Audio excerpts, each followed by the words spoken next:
Exodus chapter 1. These are the names of the sons of Israel who came to Egypt with Jacob. Each came with his family: Reuben, Simeon, Levi, and Judah; Issachar, Zebulun, and Benjamin; Dan and Naphtali; Gad and Asher. The total number of Jacob's descendants was 70. Joseph was already in Egypt. Joseph and all his brothers and all that generation eventually died.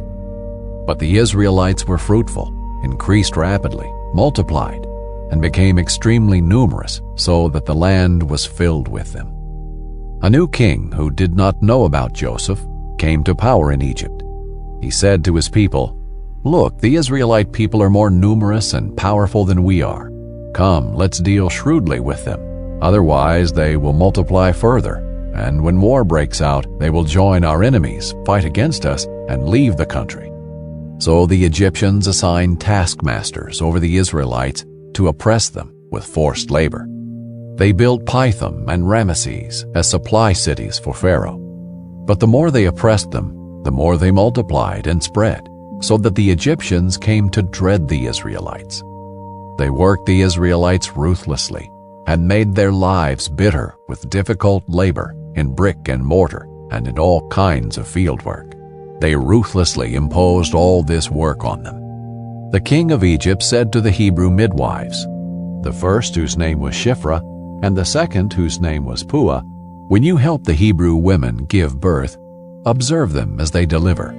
If the child is a son, kill him, but if it's a daughter, she may live." The midwives, however, feared God and did not do as the king of Egypt had told them. They let the boys live. So the king of Egypt summoned the midwives and asked them, "Why have you done this and let the boys live?"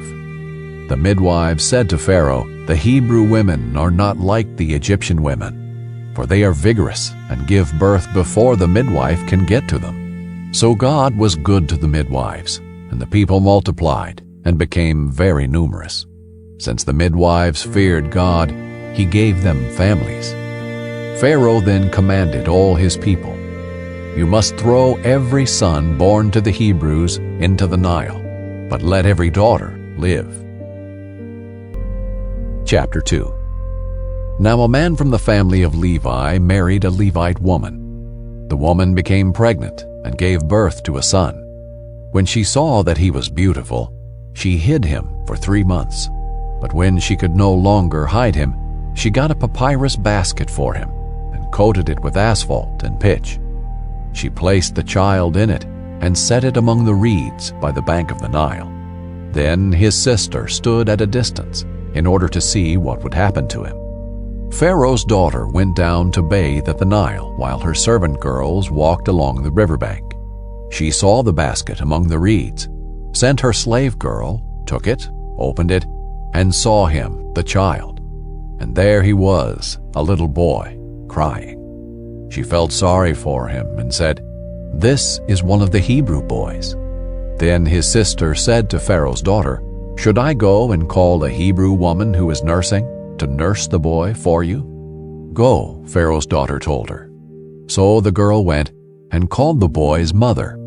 Then Pharaoh's daughter said to her, "Take this child and nurse him for me, and I will pay your wages." So the woman took the boy and nursed him.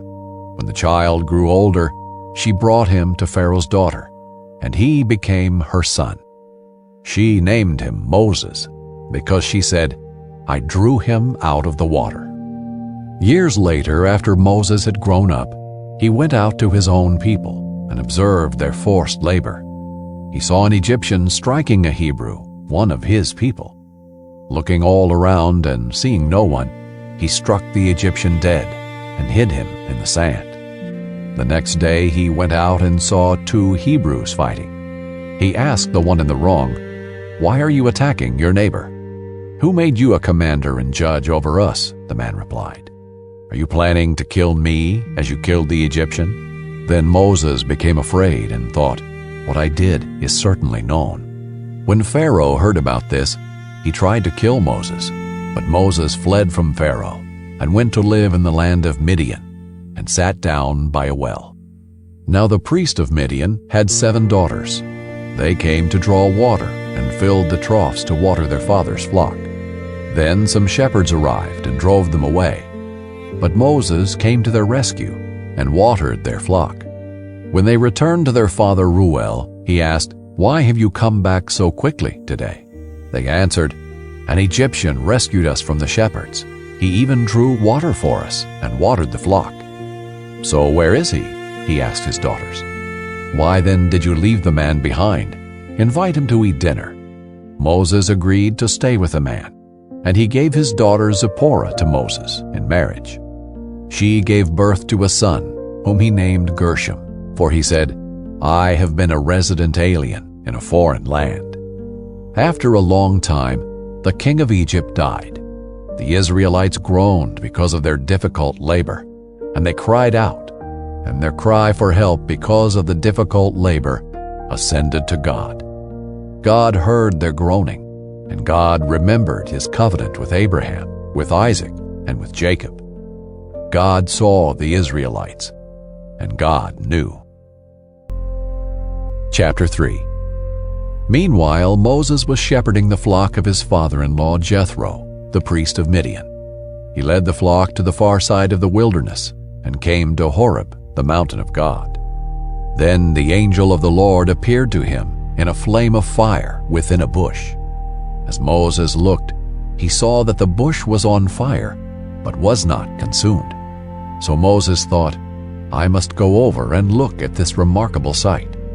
Why isn't the bush burning up?"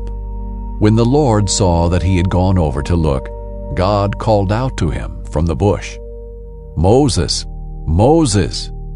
"Here I am," he answered. "Do not come closer," he said.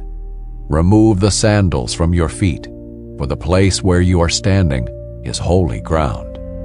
Then he continued, "I am the God of your father, the God of Abraham, the God of Isaac, and the God of Jacob." Moses hid his face because he was afraid to look at God.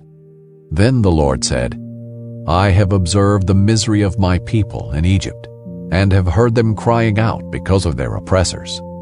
I know about their sufferings, and I have come down to rescue them from the power of the Egyptians, and to bring them from that land to a good and spacious land, a land flowing with milk and honey, the territory of the Canaanites, Hittites, Amorites, Perizzites, Hivites, and Jebusites. So because the Israelites' cry for help has come to me, and I have also seen the way the Egyptians are oppressing them, therefore go, I am sending you to Pharaoh, so that you may lead my people, the Israelites, out of Egypt." But Moses asked God, "Who am I that I should go to Pharaoh, and that I should bring the Israelites out of Egypt?" He answered, "I will certainly be with you, and this will be the sign to you that I am the one who sent you.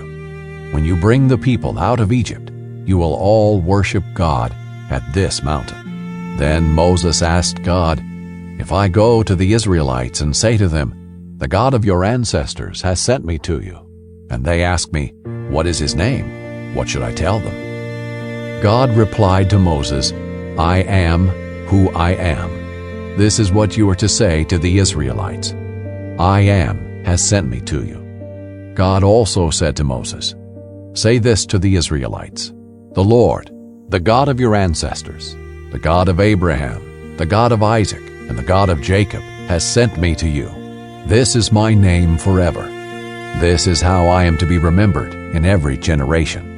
Go and assemble the elders of Israel and say to them, 'The Lord, the God of your ancestors, the God of Abraham, Isaac, and Jacob, has appeared to me and said, I have paid close attention to you and to what has been done to you in Egypt, and I have promised you that I will bring you up from the misery of Egypt to the land of the Canaanites, Hittites, Amorites, Perizzites, Hivites, and Jebusites, a land flowing with milk and honey. They will listen to what you say. Then you, along with the elders of Israel, must go to the king of Egypt and say to him, 'The Lord, the God of the Hebrews, has met with us. Now please, let us go on a 3-day trip into the wilderness, so that we may sacrifice to the Lord our God. However, I know that the king of Egypt will not allow you to go, even under force from a strong hand. But when I stretch out my hand and strike Egypt with all my miracles that I will perform in it, after that he will let you go. And I will give these people such favor with the Egyptians that when you go, you will not go empty-handed. Each woman will ask her neighbor and any woman staying in her house for silver and gold jewelry and clothing, and you will put them on your sons and daughters. So you will plunder the Egyptians. Chapter 4. Moses answered, "What if they won't believe me and will not obey me, but say, 'The Lord did not appear to you'?" The Lord asked him, "What is that in your hand?" "A staff," he replied. "Throw it on the ground," he said. So Moses threw it on the ground. It became a snake, and he ran from it. The Lord told Moses, "Stretch out your hand and grab it by the tail." So he stretched out his hand and caught it, and it became a staff in his hand. "This will take place," he continued, "so that they will believe that the Lord, the God of their ancestors, the God of Abraham, the God of Isaac, and the God of Jacob, has appeared to you." In addition, the Lord said to him, "Put your hand inside your cloak." So he put his hand inside his cloak, and when he took it out, his hand was diseased, resembling snow. "Put your hand back inside your cloak," he said. So he put his hand back inside his cloak, and when he took it out, it had again become like the rest of his skin. If they will not believe you and will not respond to the evidence of the first sign, they may believe the evidence of the second sign. And if they don't believe even these two signs or listen to what you say, take some water from the Nile and pour it on the dry ground. The water you take from the Nile will become blood on the ground. But Moses replied to the Lord, "Please, Lord, I have never been eloquent, either in the past or recently, or since you have been speaking to your servant, because my mouth and my tongue are sluggish." The Lord said to him, "Who placed a mouth on humans? Who makes a person mute or deaf, seeing or blind? Is it not I, the Lord? Now go, I will help you speak, and I will teach you what to say." Moses said, "Please, Lord, send someone else." Then the Lord's anger burned against Moses, and he said, "Isn't Aaron the Levite your brother? I know that he can speak well, and also he is on his way now to meet you. He will rejoice when he sees you. You will speak with him and tell him what to say. I will help both you and him to speak, and will teach you both what to do. He will speak to the people for you. He will serve as a mouth for you, and you will serve as God to him. And take this staff in your hand that you will perform the signs with." Then Moses went back to his father-in-law, Jethro, and said to him, "Please let me return to my relatives in Egypt and see if they are still living." Jethro said to Moses, "Go in peace." Now in Midian the Lord told Moses, "Return to Egypt, for all the men who wanted to kill you are dead." So Moses took his wife and sons, put them on a donkey, and returned to the land of Egypt. Then Moses took God's staff in his hand. The Lord instructed Moses, "When you go back to Egypt, make sure you do before Pharaoh all the wonders that I have put within your power. But I will harden his heart, so that he won't let the people go. And you will say to Pharaoh, 'This is what the Lord says: Israel is my firstborn son. I told you, let my son go so that he may worship me, but you refuse to let him go. Look, I am about to kill your firstborn son.'" On the trip, at an overnight campsite, it happened that the Lord confronted him and intended to put him to death. So Zipporah took a flint, cut off her son's foreskin, threw it at Moses' feet, and said, "You are a bridegroom of blood to me." So he let him alone. At that time she said, "You are a bridegroom of blood," referring to the circumcision. Now the Lord had said to Aaron, "Go and meet Moses in the wilderness." So he went and met him at the mountain of God and kissed him. Moses told Aaron everything the Lord had sent him to say, and about all the signs he had commanded him to do. Then Moses and Aaron went and assembled all the elders of the Israelites. Aaron repeated everything the Lord had said to Moses and performed the signs before the people. The people believed, and when they heard that the Lord had paid attention to them and that he had seen their misery, they knelt low and worshipped. Chapter 5. Later Moses and Aaron went in and said to Pharaoh, "This is what the Lord, the God of Israel, says. Let my people go, so that they may hold a festival for me in the wilderness." But Pharaoh responded, "Who is the Lord, that I should obey him by letting Israel go? I don't know the Lord, and besides, I will not let Israel go." They answered, "The God of the Hebrews has met with us. Please let us go on a 3-day trip into the wilderness, so that we may sacrifice to the Lord our God, or else he may strike us with plague or sword." The king of Egypt said to them, "Moses and Aaron, why are you causing the people to neglect their work? Get to your labor." Pharaoh also said, "Look, the people of the land are so numerous, and you would stop them from their labor."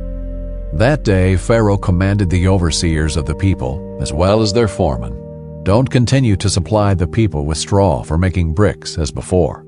They must go and gather straw for themselves, but require the same quota of bricks from them as they were making before. Do not reduce it, for they are slackers. That is why they are crying out, 'Let us go and sacrifice to our God.' Impose heavier work on the men. Then they will be occupied with it and not pay attention to deceptive words." So the overseers and foremen of the people went out and said to them, "This is what Pharaoh says. I am not giving you straw. Go get straw yourselves wherever you can find it, but there will be no reduction at all in your workload." So the people scattered throughout the land of Egypt to gather stubble for straw. The overseers insisted, "Finish your assigned work each day just as you did when straw was provided." Then the Israelite foremen, whom Pharaoh's slave drivers had set over the people, were beaten and asked, "Why haven't you finished making your prescribed number of bricks yesterday, or today, as you did before?" So the Israelite foreman went in and cried for help to Pharaoh. "Why are you treating your servants this way? No straw has been given to your servants, yet they say to us, 'Make bricks.' Look, your servants are being beaten, but it is your own people who are at fault." But he said, "You are slackers, slackers. That is why you are saying, 'Let us go sacrifice to the Lord.'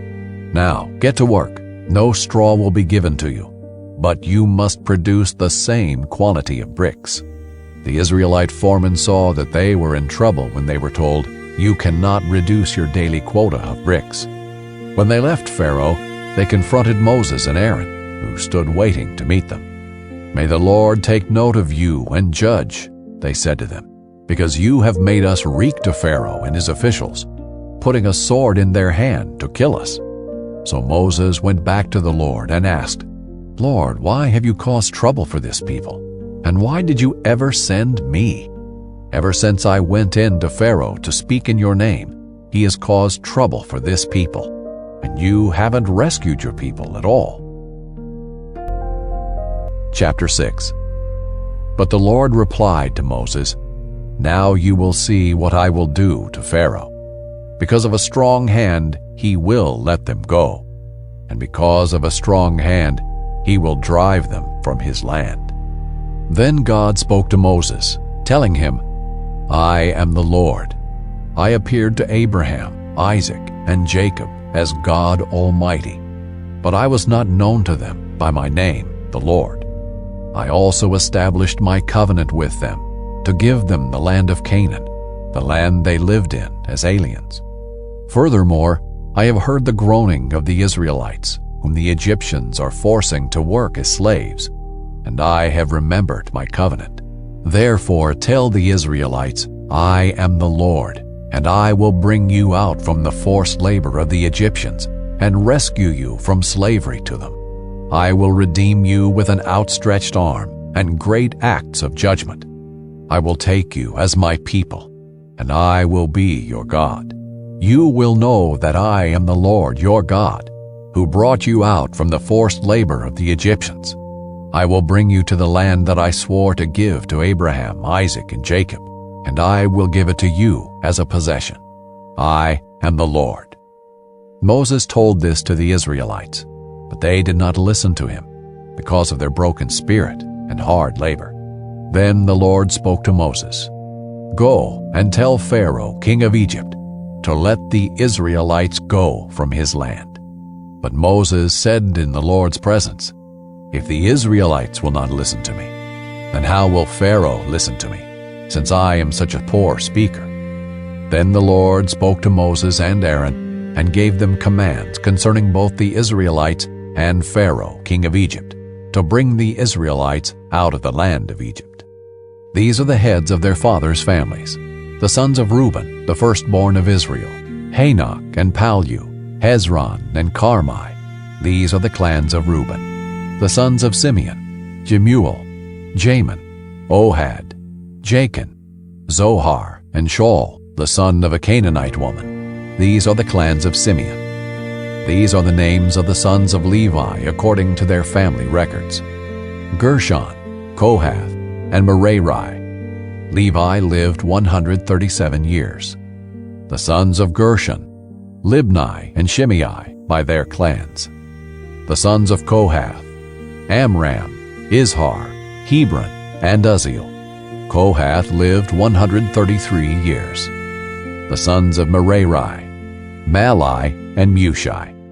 These are the clans of the Levites according to their family records. Amram married his father's sister, Jochebed, and she bore him Aaron and Moses. Amram lived 137 years. The sons of Izhar, Korah, Nepheg, and Zichri. The sons of Uzziel, Mishael, Elzaphan, and Zithri. Aaron married Elisheba, daughter of Amminadab, and sister of Nahshon. She bore him Nadab, and Abihu, Eleazar, and Ithamar. The sons of Korah, Azar, Elkanah, and Abiasaph. These are the clans of the Korahites. Aaron's son Eleazar married one of the daughters of Putiel, and she bore him Phinehas. These are the heads of the Levite families by their clans. It was this Aaron and Moses whom the Lord told, "Bring the Israelites out of the land of Egypt according to their military divisions." Moses and Aaron were the ones who spoke to Pharaoh, king of Egypt, in order to bring the Israelites out of Egypt. On the day the Lord spoke to Moses in the land of Egypt, he said to him, "I am the Lord. Tell Pharaoh, king of Egypt, everything I am telling you." But Moses replied in the Lord's presence, "Since I am such a poor speaker, how will Pharaoh listen to me?" Chapter 7. The Lord answered Moses, "See, I have made you like God to Pharaoh, and Aaron your brother will be your prophet. You must say whatever I command you. Then Aaron your brother must declare it to Pharaoh, so that he will let the Israelites go from his land. But I will harden Pharaoh's heart and multiply my signs and wonders in the land of Egypt. Pharaoh will not listen to you, but I will put my hand into Egypt and bring the military divisions of my people, the Israelites, out of the land of Egypt by great acts of judgment. The Egyptians will know that I am the Lord when I stretch out my hand against Egypt and bring out the Israelites from among them." So Moses and Aaron did this. They did just as the Lord commanded them. Moses was 80 years old, and Aaron 83 when they spoke to Pharaoh. The Lord said to Moses and Aaron, "When Pharaoh tells you, 'Perform a miracle,' tell Aaron, 'Take your staff and throw it down before Pharaoh. It will become a serpent.'" So Moses and Aaron went in to Pharaoh and did just as the Lord had commanded. Aaron threw down his staff before Pharaoh and his officials, and it became a serpent. But then Pharaoh called the wise men and sorcerers, the magicians of Egypt, and they also did the same thing by their occult practices. Each one threw down his staff, and it became a serpent. But Aaron's staff swallowed their staffs. However, Pharaoh's heart was hard, and he did not listen to them, as the Lord had said. Then the Lord said to Moses, "Pharaoh's heart is hard. He refuses to let the people go. Go to Pharaoh in the morning, When you see him walking out to the water, stand ready to meet him by the bank of the Nile. Take in your hand the staff that turned into a snake. Tell him, 'The Lord, the God of the Hebrews, has sent me to tell you, let my people go, so that they may worship me in the wilderness.' But so far you have not listened. This is what the Lord says. Here is how you will know that I am the Lord. Watch. I am about to strike the water in the Nile with the staff in my hand, and it will turn to blood. The fish in the Nile will die, the river will stink, and the Egyptians will be unable to drink water from it." So the Lord said to Moses, "Tell Aaron, take your staff and stretch out your hand over the waters of Egypt, over their rivers, canals, ponds, and all their water reservoirs, and they will become blood. There will be blood throughout the land of Egypt, even in wooden and stone containers." Moses and Aaron did just as the Lord had commanded. In the sight of Pharaoh and his officials, he raised the staff and struck the water in the Nile, and all the water in the Nile was turned to blood.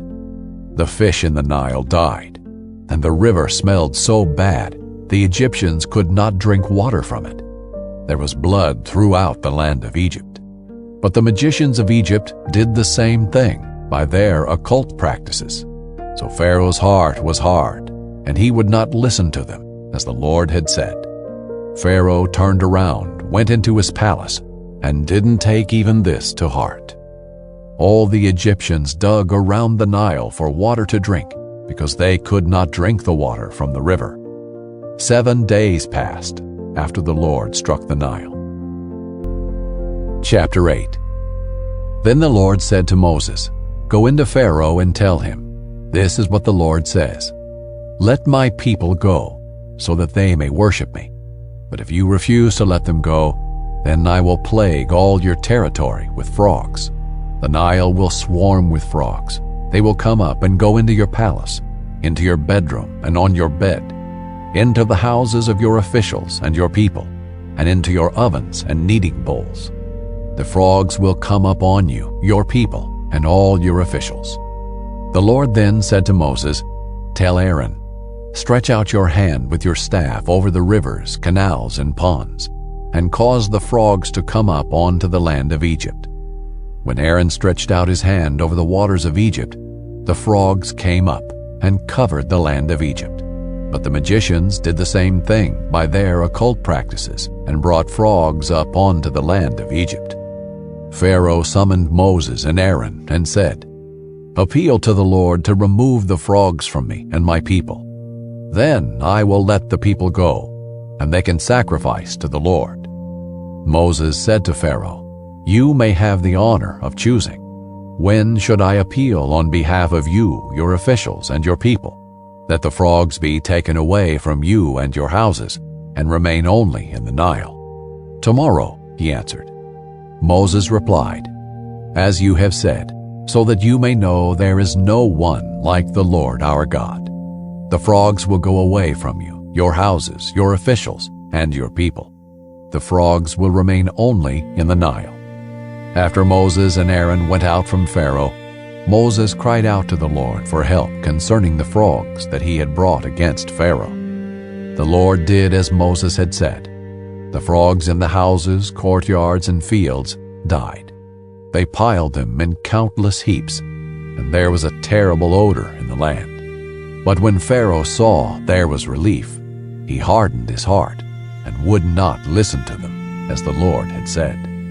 Then the Lord said to Moses, "Tell Aaron, stretch out your staff and strike the dust of the land, and it will become gnats throughout the land of Egypt." And they did this. Aaron stretched out his hand with his staff, and when he struck the dust of the land, gnats were on people and animals. All the dust of the land became gnats throughout the land of Egypt. The magicians tried to produce gnats using their occult practices, but they could not. The gnats remained on people and animals.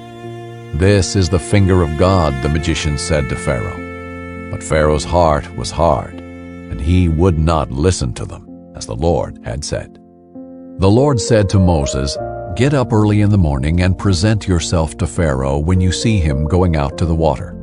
Tell him, 'This is what the Lord says. Let my people go, so that they may worship me. But if you will not let my people go, then I will send swarms of flies against you, your officials, your people, and your houses. The Egyptians' houses will swarm with flies, and so will the land where they live. But on that day I will give special treatment to the land of Goshen, where my people are living.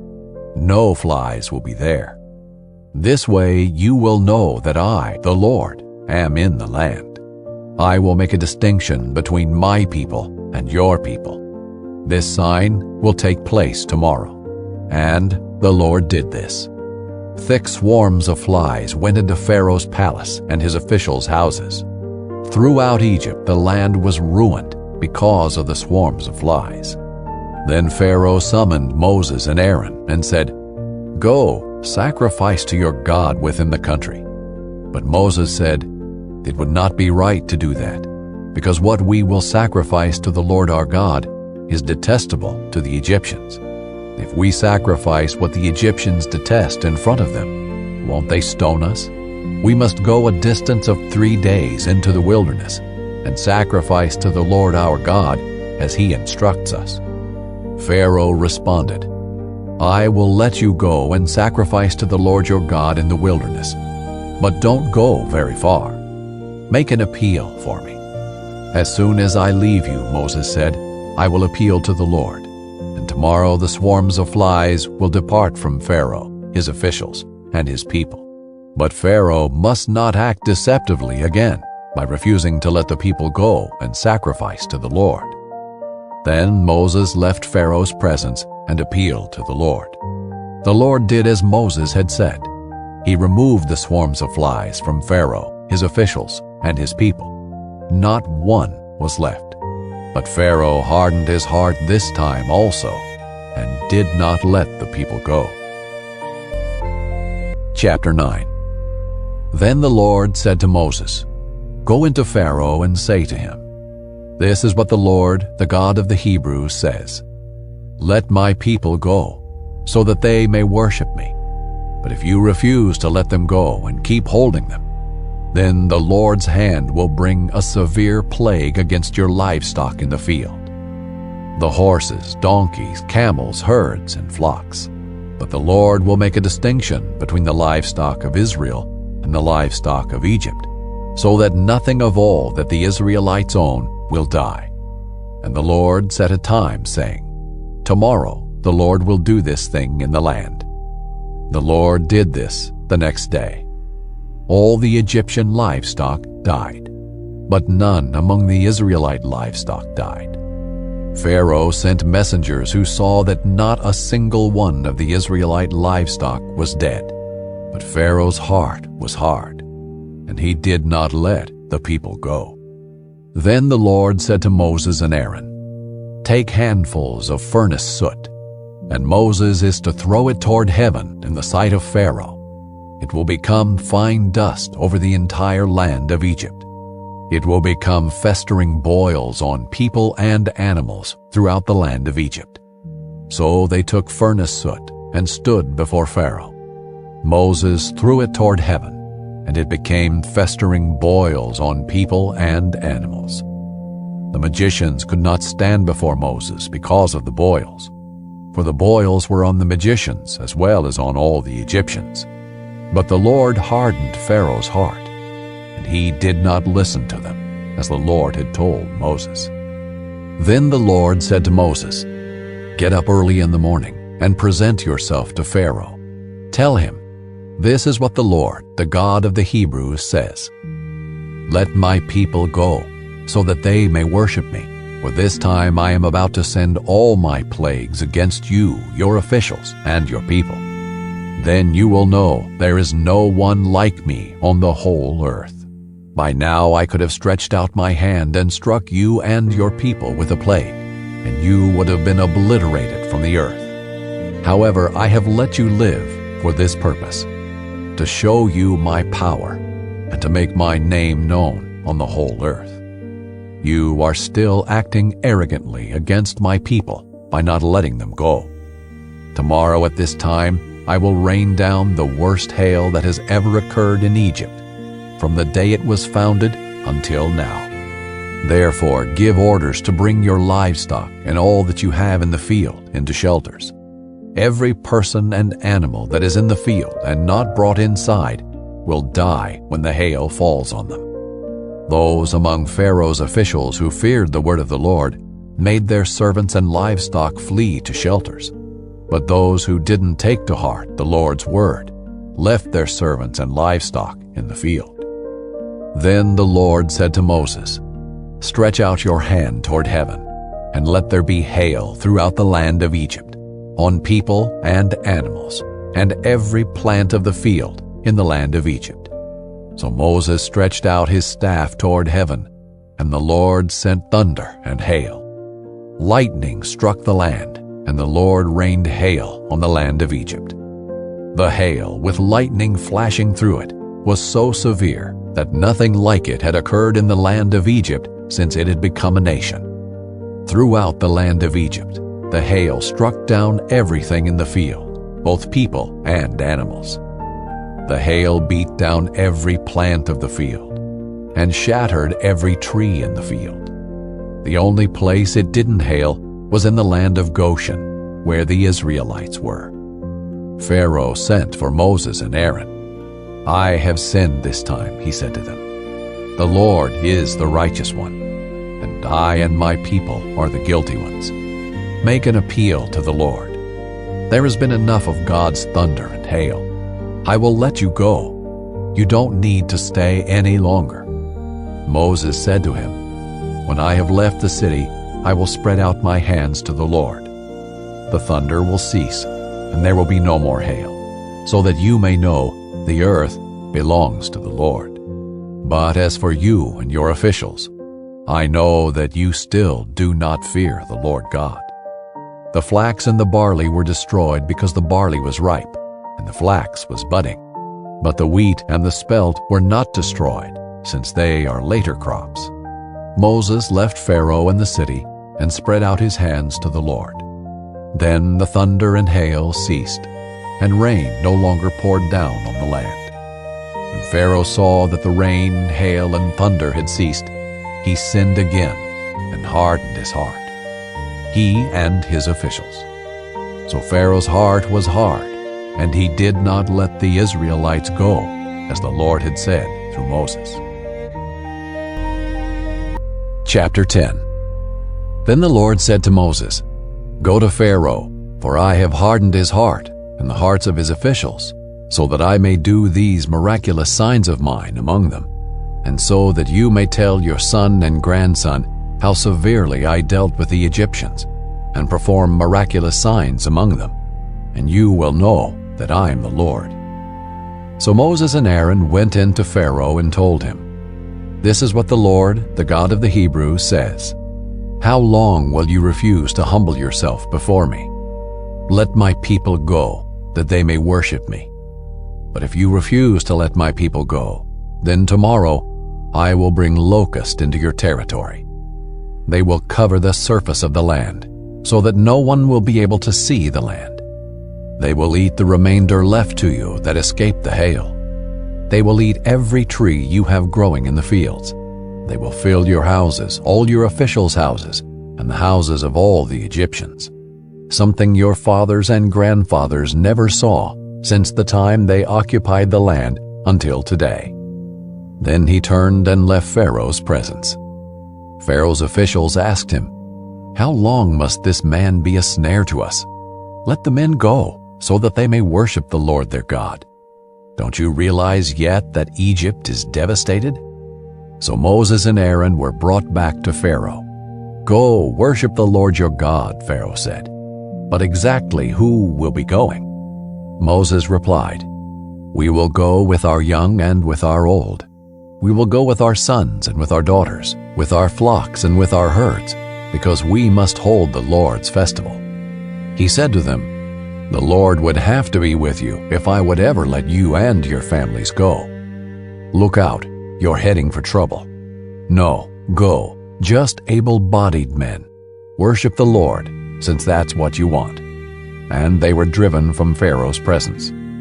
The Lord then said to Moses, "Stretch out your hand over the land of Egypt, and the locust will come up over it and eat every plant in the land, everything that the hail left." So Moses stretched out his staff over the land of Egypt, and the Lord sent an east wind over the land, all that day and through the night. By morning the east wind had brought in the locusts. The locust went up over the entire land of Egypt, and settled on the whole territory of Egypt. Never before had there been such a large number of locusts, and there never will be again. They covered the surface of the whole land, so that the land was black, and they consumed all the plants on the ground, and all the fruit on the trees that the hail had left. Nothing green was left on the trees or the plants in the field throughout the land of Egypt. Pharaoh urgently sent for Moses and Aaron and said, "I have sinned against the Lord your God and against you. Please forgive my sin once more, and make an appeal to the Lord your God, so that he will just take this death away from me." Moses left Pharaoh's presence and appealed to the Lord. Then the Lord changed the wind to a strong west wind, and it carried off the locust and blew them into the Red Sea. Not a single locust was left in all the territory of Egypt. But the Lord hardened Pharaoh's heart, and he did not let the Israelites go. Then the Lord said to Moses, "Stretch out your hand toward heaven, and there will be darkness over the land of Egypt, a darkness that can be felt." So Moses stretched out his hand toward heaven, and there was thick darkness throughout the land of Egypt for 3 days. One person could not see another, and for 3 days they did not move from where they were. Yet all the Israelites had light where they lived. Pharaoh summoned Moses and said, "Go, worship the Lord. Even your families may go with you. Only your flocks and herds must stay behind." Moses responded, "You must also let us have sacrifices and burnt offerings to prepare for the Lord our God. Even our livestock must go with us. Not a hoof will be left behind, because we will take some of them to worship the Lord our God. We will not know what we will use to worship the Lord until we get there." But the Lord hardened Pharaoh's heart, and he was unwilling to let them go. Pharaoh said to him, "Leave me. Make sure you never see my face again, for on the day you see my face, you will die."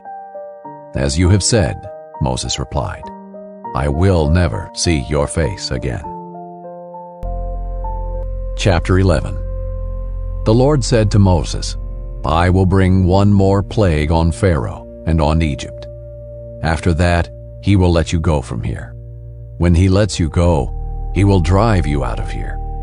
Now announce to the people that both men and women should ask their neighbors for silver and gold items." The Lord gave the people favor with the Egyptians. In addition, Moses himself was very highly regarded in the land of Egypt by Pharaoh's officials and the people. So Moses said, "This is what the Lord says.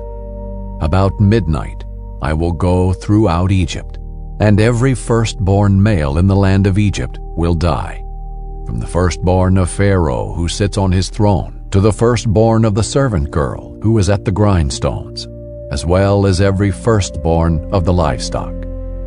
Then there will be a great cry of anguish through all the land of Egypt, such as never was before or ever will be again. But against all the Israelites, whether people or animals, not even a dog will snarl, so that you may know that the Lord makes a distinction between Egypt and Israel. All these officials of yours will come down to me and bow before me, saying, 'Get out, you and all the people who follow you.' After that, I will get out." And he went out from Pharaoh's presence, fiercely angry. The Lord said to Moses, "Pharaoh will not listen to you, so that my wonders may be multiplied in the land of Egypt." Moses and Aaron did all these wonders before Pharaoh. But the Lord hardened Pharaoh's heart, and he would not let the Israelites go out of his land. Chapter 12. The Lord said to Moses and Aaron in the land of Egypt, "This month is to be the beginning of months for you. It is the first month of your year. Tell the whole community of Israel that on the 10th day of this month they must each select an animal of the flock according to their fathers' families, one animal per family. If the household is too small for a whole animal, that person and the neighbor nearest his house are to select one based on the combined number of people. You should apportion the animal according to what each will eat. You must have an unblemished animal, a year-old male. You may take it from either the sheep or the goats. You are to keep it until the 14th day of this month.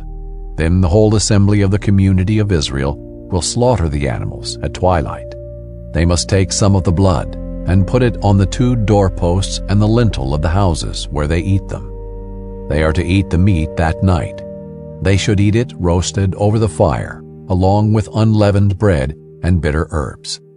Do not eat any of it raw or cooked in boiling water, but only roasted over fire, its head as well as its legs and inner organs.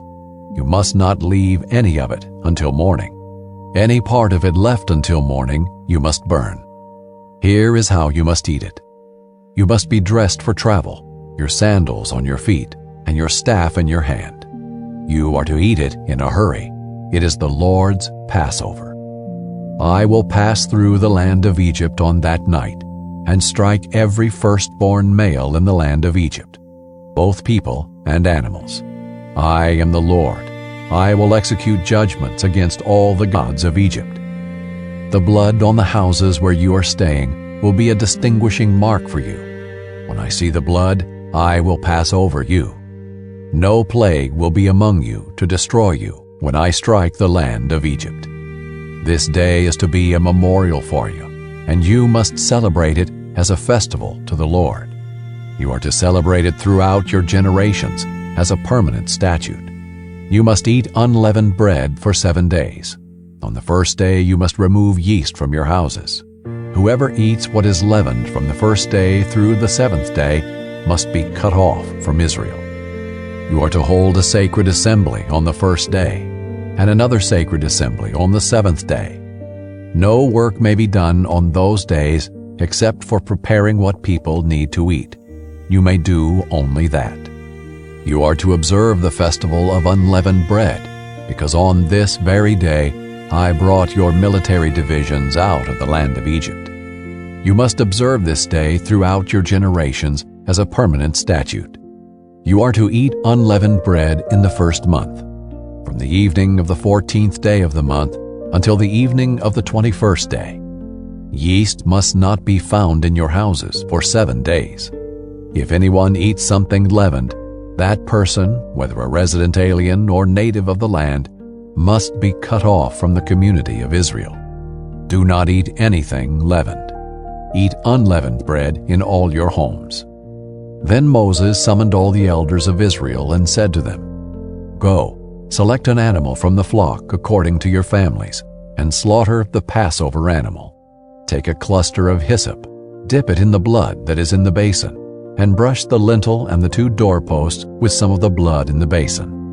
None of you may go out the door of his house until morning.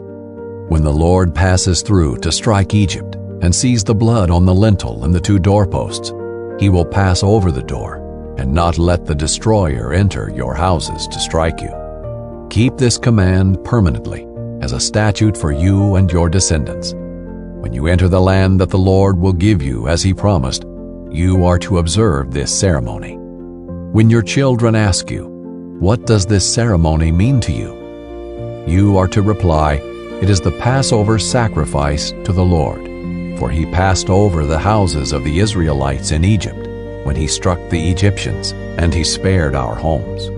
So the people knelt low and worshipped. Then the Israelites went and did this.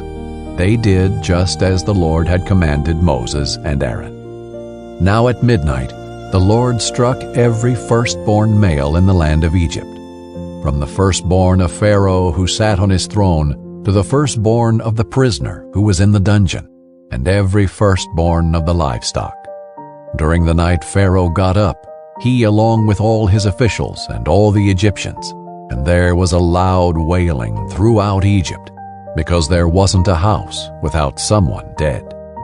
He summoned Moses and Aaron during the night and said, Get out immediately from among my people, both you and the Israelites, and go, worship the Lord as you have said. Take even your flocks and your herds as you asked, and leave, and also bless me." Now the Egyptians pressured the people in order to send them quickly out of the country, for they said, "We're all going to die." So the people took their dough before it was leavened, with their kneading bowls wrapped up in their clothes on their shoulders. The Israelites acted on Moses' word and asked the Egyptians for silver and gold items and for clothing. And the Lord gave the people such favor with the Egyptians that they gave them what they requested. In this way they plundered the Egyptians. The Israelites traveled from Ramesses to Succoth, about 600,000 able-bodied men on foot, besides their families. A mixed crowd also went up with them, along with a huge number of livestock, both flocks and herds. The people baked the dough they had brought out of Egypt into unleavened loaves, since it had no yeast. For when they were driven out of Egypt, they could not delay and had not prepared provisions for themselves. The time that the Israelites lived in Egypt was 430 years. At the end of 430 years, on that same day, all the Lord's military divisions went out from the land of Egypt. It was a night of vigil in honor of the Lord, because he would bring them out of the land of Egypt. This same night is in honor of the Lord, a night vigil for all the Israelites throughout their generations. The Lord said to Moses and Aaron, "This is the statute of the Passover. No foreigner may eat it, but any slave a man has purchased may eat it, after you have circumcised him. A temporary resident or hired worker may not eat the Passover. It is to be eaten in one house. You may not take any of the meat outside the house, and you may not break any of its bones. The whole community of Israel must celebrate it. If an alien resides among you and wants to observe the Lord's Passover, every male in his household must be circumcised, and then he may participate. He will become like a native of the land, but no uncircumcised person may eat it. The same law will apply to both the native and the alien who resides among you." Then all the Israelites did this. They did just as the Lord had commanded Moses and Aaron. On that same day, the Lord brought the Israelites out of the land of Egypt, according to their military divisions. Chapter 13. The Lord spoke to Moses, "Consecrate every firstborn male to me, the firstborn from every womb among the Israelites, both man and domestic animal. It is mine." Then Moses said to the people, "Remember this day when you came out of Egypt, out of the place of slavery, for the Lord brought you out of here by the strength of his hand. Nothing leavened may be eaten. Today, in the month of Abib, you are going out. When the Lord brings you into the land of the Canaanites, Hittites, Amorites, Hivites, and Jebusites, which he swore to your ancestors he would give you, a land flowing with milk and honey, you must carry out this ceremony in this month. For 7 days you must eat unleavened bread, and on the 7th day there is to be a festival to the Lord. Unleavened bread is to be eaten for those 7 days. Nothing leavened may be found among you, and no yeast may be found among you in all your territory. On that day explain to your son, 'This is because of what the Lord did for me when I came out of Egypt.' Let it serve as a sign for you on your hand, and as a reminder on your forehead, so that the Lord's instruction may be in your mouth. For the Lord brought you out of Egypt with a strong hand. Keep this statute at its appointed time from year to year. When the Lord brings you into the land of the Canaanites, as he swore to you and your ancestors, and gives it to you, you are to present to the Lord every firstborn male of the womb. All firstborn offspring of the livestock you own that are males will be the Lord's. You must redeem every firstborn of a donkey with a flock animal. But if you do not redeem it, break its neck. However, you must redeem every firstborn among your sons. In the future, when your son asks you, 'What does this mean?' say to him, 'By the strength of his hand the Lord brought us out of Egypt, out of the place of slavery. When Pharaoh stubbornly refused to let us go, the Lord killed every firstborn male in the land of Egypt, both the firstborn of humans and the firstborn of livestock. That is why I sacrifice to the Lord all the firstborn of the womb that are males, but I redeem all the firstborn of my sons. So let it be a sign on your hand and a symbol on your forehead, for the Lord brought us out of Egypt by the strength of his hand. When Pharaoh let the people go, God did not lead them along the road to the land of the Philistines, even though it was nearby. For God said, "The people will change their minds and return to Egypt if they face war." So he led the people around toward the Red Sea, along the road of the wilderness, and the Israelites left the land of Egypt in battle formation. Moses took the bones of Joseph with him, because Joseph had made the Israelites swear a solemn oath, saying, "God will certainly come to your aid. Then you must take my bones with you from this place." They set out from Succoth and camped at Etham on the edge of the wilderness. The Lord went ahead of them in a pillar of cloud to lead them on their way during the day, and in a pillar of fire to give them light at night, so that they could travel day or night. The pillar of cloud by day and the pillar of fire by night never left its place in front of the people. Chapter 14. Then the Lord spoke to Moses, "Tell the Israelites to turn back and camp in front of Pi-hahiroth, between Migdol and the sea. You must camp in front of Baal-zephon, facing it by the sea. Pharaoh will say of the Israelites, 'They are wandering around the land in confusion. The wilderness has boxed them in.' I will harden Pharaoh's heart, so that he will pursue them. Then I will receive glory by means of Pharaoh and all his army, and the Egyptians will know that I am the Lord." So the Israelites did this. When the king of Egypt was told that the people had fled, Pharaoh and his officials changed their minds about the people and said, "What have we done? We have released Israel from serving us." So he got his chariot ready and took his troops with him. He took 600 of the best chariots and all the rest of the chariots of Egypt, with officers in each one. The Lord hardened the heart of Pharaoh, king of Egypt, and he pursued the Israelites, who were going out defiantly. The Egyptians, all Pharaoh's horses and chariots, his horsemen and his army, chased after them and caught up with them as they camped by the sea beside Pi-hahiroth, in front of Baal-zephon. As Pharaoh approached, the Israelites looked up, and there were the Egyptians coming after them. The Israelites were terrified and cried out to the Lord for help. They said to Moses, "Is it because there are no graves in Egypt that you have taken us away to die in the wilderness? What have you done to us by bringing us out of Egypt? Isn't this what we told you in Egypt? Leave us alone so that we may serve the Egyptians. It would have been better for us to serve the Egyptians than to die in the wilderness." But Moses said to the people, "Don't be afraid.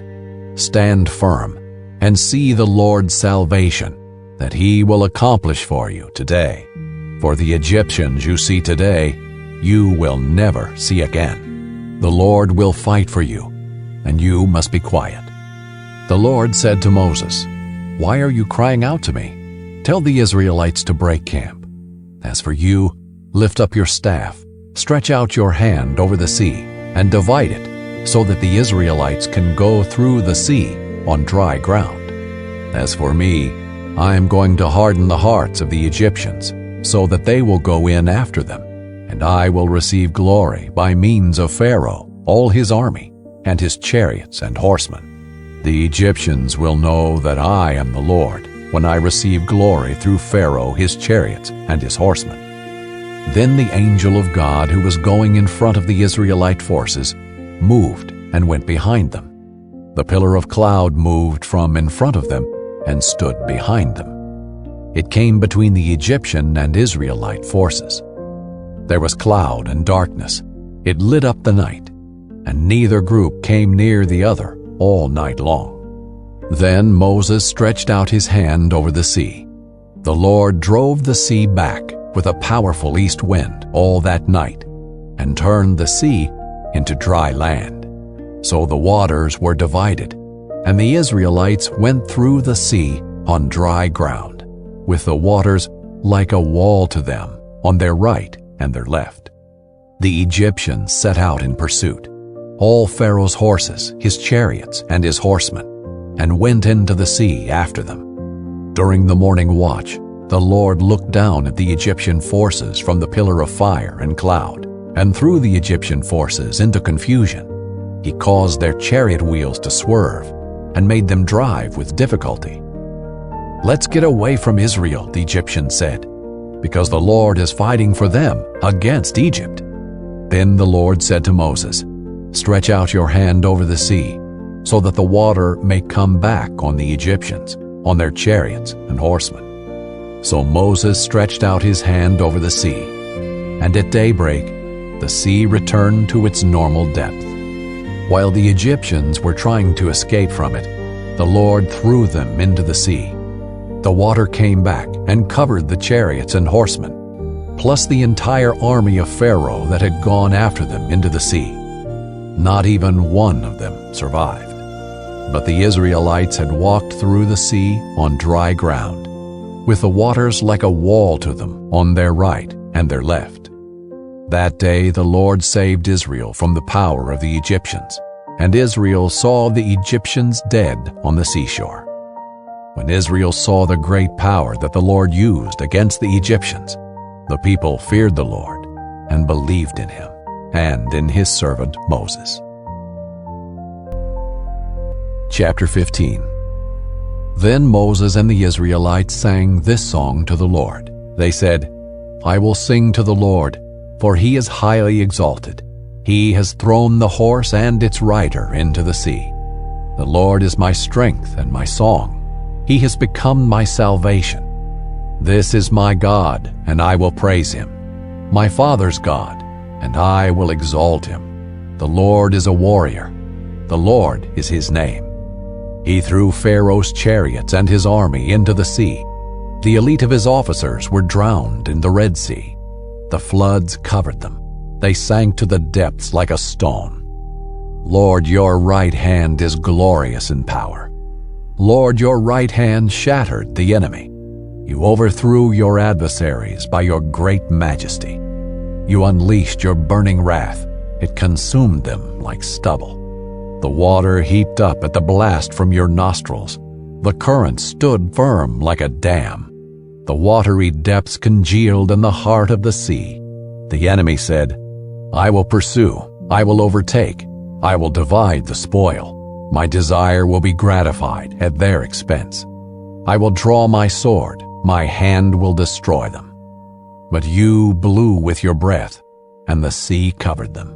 They sank like lead in the mighty waters. Lord, who is like you among the gods? Who is like you, glorious in holiness, revered with praises, performing wonders? You stretched out your right hand, and the earth swallowed them. With your faithful love you will lead the people you have redeemed. You will guide them to your holy dwelling with your strength. When the peoples hear, they will shudder. Anguish will seize the inhabitants of Philistia. Then the chiefs of Edom will be terrified. Trembling will seize the leaders of Moab. All the inhabitants of Canaan will panic. Terror and dread will fall on them. They will be as still as a stone because of your powerful arm. Until your people pass by, Lord. Until the people whom you purchased pass by. You will bring them in and plant them on the mountain of your possession. Lord, you have prepared the place for your dwelling. Lord, your hands have established the sanctuary. The Lord will reign forever and ever. When Pharaoh's horses with his chariots and horsemen went into the sea, the Lord brought the water of the sea back over them. But the Israelites walked through the sea on dry ground. Then the prophetess Miriam, Aaron's sister, took a tambourine in her hand, and all the women came out following her with tambourines and dancing. Miriam sang to them, "Sing to the Lord, for he is highly exalted. He has thrown the horse and its rider into the sea." Then Moses led Israel on from the Red Sea, and they went out to the wilderness of Shur. They journeyed for 3 days in the wilderness without finding water. They came to Marah, but they could not drink the water at Marah because it was bitter. That is why it was named Marah. The people grumbled to Moses, "What are we going to drink?" So he cried out to the Lord, and the Lord showed him a tree. When he threw it into the water became drinkable. The Lord made a statute and ordinance for them at Marah, and he tested them there. He said, "If you will carefully obey the Lord your God, do what is right in his sight, pay attention to his commands, and keep all his statutes, I will not inflict any illnesses on you that I inflicted on the Egyptians, for I am the Lord who heals you." Then they came to Elim, where there were 12 springs and 70 date palms, and they camped there by the water. Chapter 16. The entire Israelite community departed from Elim and came to the wilderness of Sin, which is between Elim and Sinai, on the 15th day of the 2nd month after they had left the land of Egypt. The entire Israelite community grumbled against Moses and Aaron in the wilderness. The Israelites said to them, "If only we had died by the Lord's hand in the land of Egypt, when we sat by pots of meat and ate all the bread we wanted. Instead, you brought us into this wilderness to make this whole assembly die of hunger." Then the Lord said to Moses, "I am going to rain bread from heaven for you.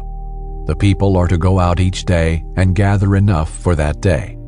This way I will test them to see whether or not they will follow my instructions. On the 6th day, when they prepare what they bring in, it will be twice as much as they gather on other days." So Moses and Aaron said to all the Israelites, "This evening you will know that it was the Lord who brought you out of the land of Egypt. And in the morning you will see the Lord's glory, because he has heard your complaints about him. For who are we that you complain about us?" Moses continued, "The Lord will give you meat to eat this evening, and all the bread you want in the morning, for he has heard the complaints that you are raising against him. Who are we? Your complaints are not against us, but against the Lord." Then Moses told Aaron, "Say to the entire Israelite community, 'Come before the Lord, for he has heard your complaints.'" As Aaron was speaking to the entire Israelite community, they turned toward the wilderness, and there, in a cloud, the Lord's glory appeared. The Lord spoke to Moses, "I have heard the complaints of the Israelites. Tell them, at twilight you will eat meat, and in the morning you will eat bread until you are full. Then you will know that I am the Lord your God." So at evening quail came and covered the camp. In the morning there was a layer of dew all around the camp. When the layer of dew evaporated, there were fine flakes on the desert surface, as fine as frost on the ground. When the Israelites saw it, they asked one another, "What is it?" because they didn't know what it was. Moses told them, "It is the bread the Lord has given you to eat. This is what the Lord has commanded. Gather as much of it as each person needs to eat. You may take 2 quarts per individual, according to the number of people each of you has in his tent." So the Israelites did this. Some gathered a lot, some a little. When they measured it by quarts, the person who gathered a lot had no surplus, and the person who gathered a little had no shortage. Each gathered as much as he needed to eat. Moses said to them, "No one is to let any of it remain until morning." But they didn't listen to Moses. Some people left part of it until morning, and it bred worms and stank.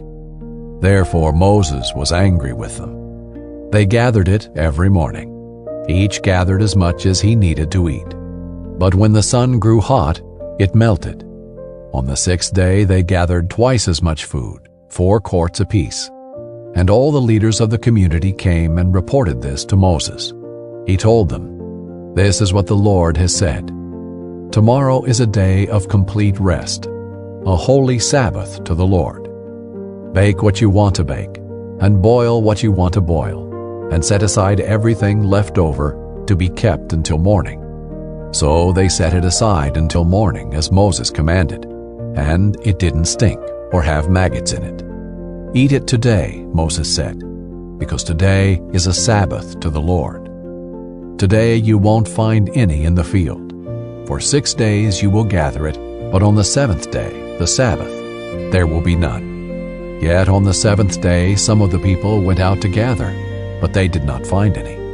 Then the Lord said to Moses, "How long will you refuse to keep my commands and instructions?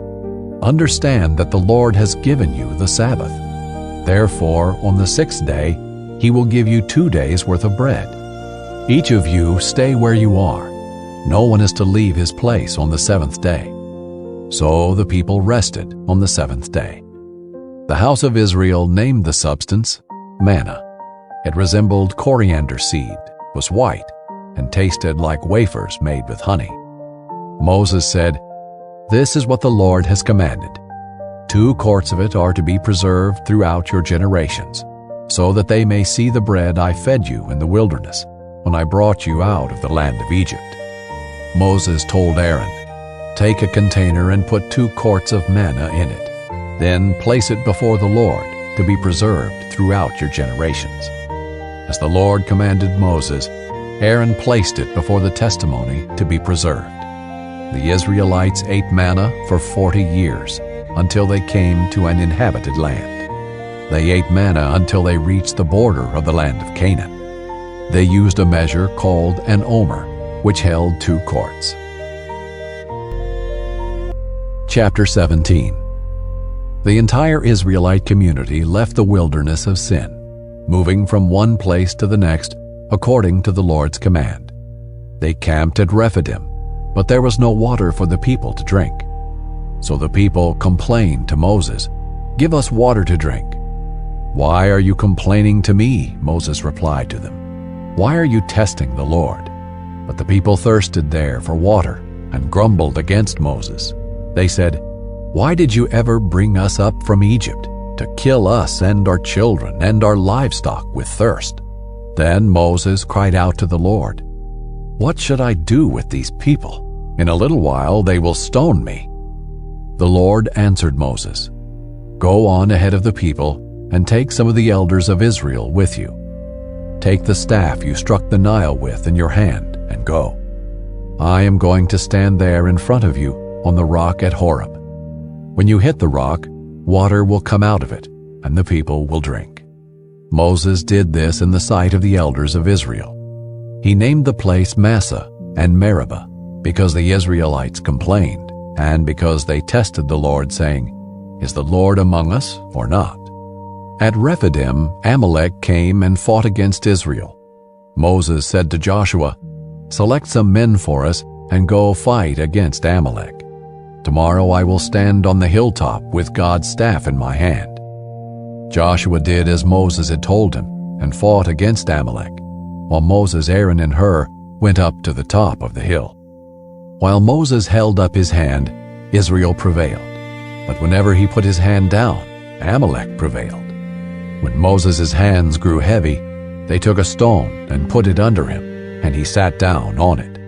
Then Aaron and Hur supported his hands, one on one side and one on the other, so that his hands remained steady until the sun went down. So Joshua defeated Amalek and his army with the sword. The Lord then said to Moses, "Write this down on a scroll as a reminder and recite it to Joshua. I will completely blot out the memory of Amalek under heaven." And Moses built an altar and named it, "The Lord is my banner." He said, "Indeed, my hand is lifted up toward the Lord's throne. The Lord will be at war with Amalek from generation to generation." Chapter 18. Moses' father-in-law, Jethro, the priest of Midian, heard about everything that God had done for Moses and for God's people Israel when the Lord brought Israel out of Egypt.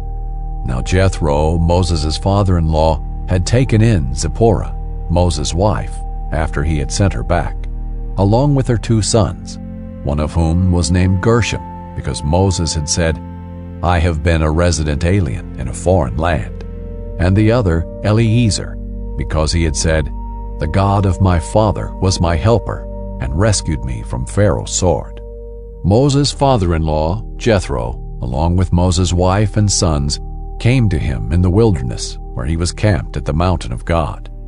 He sent word to Moses, I, your father-in-law Jethro, am coming to you with your wife and her 2 sons.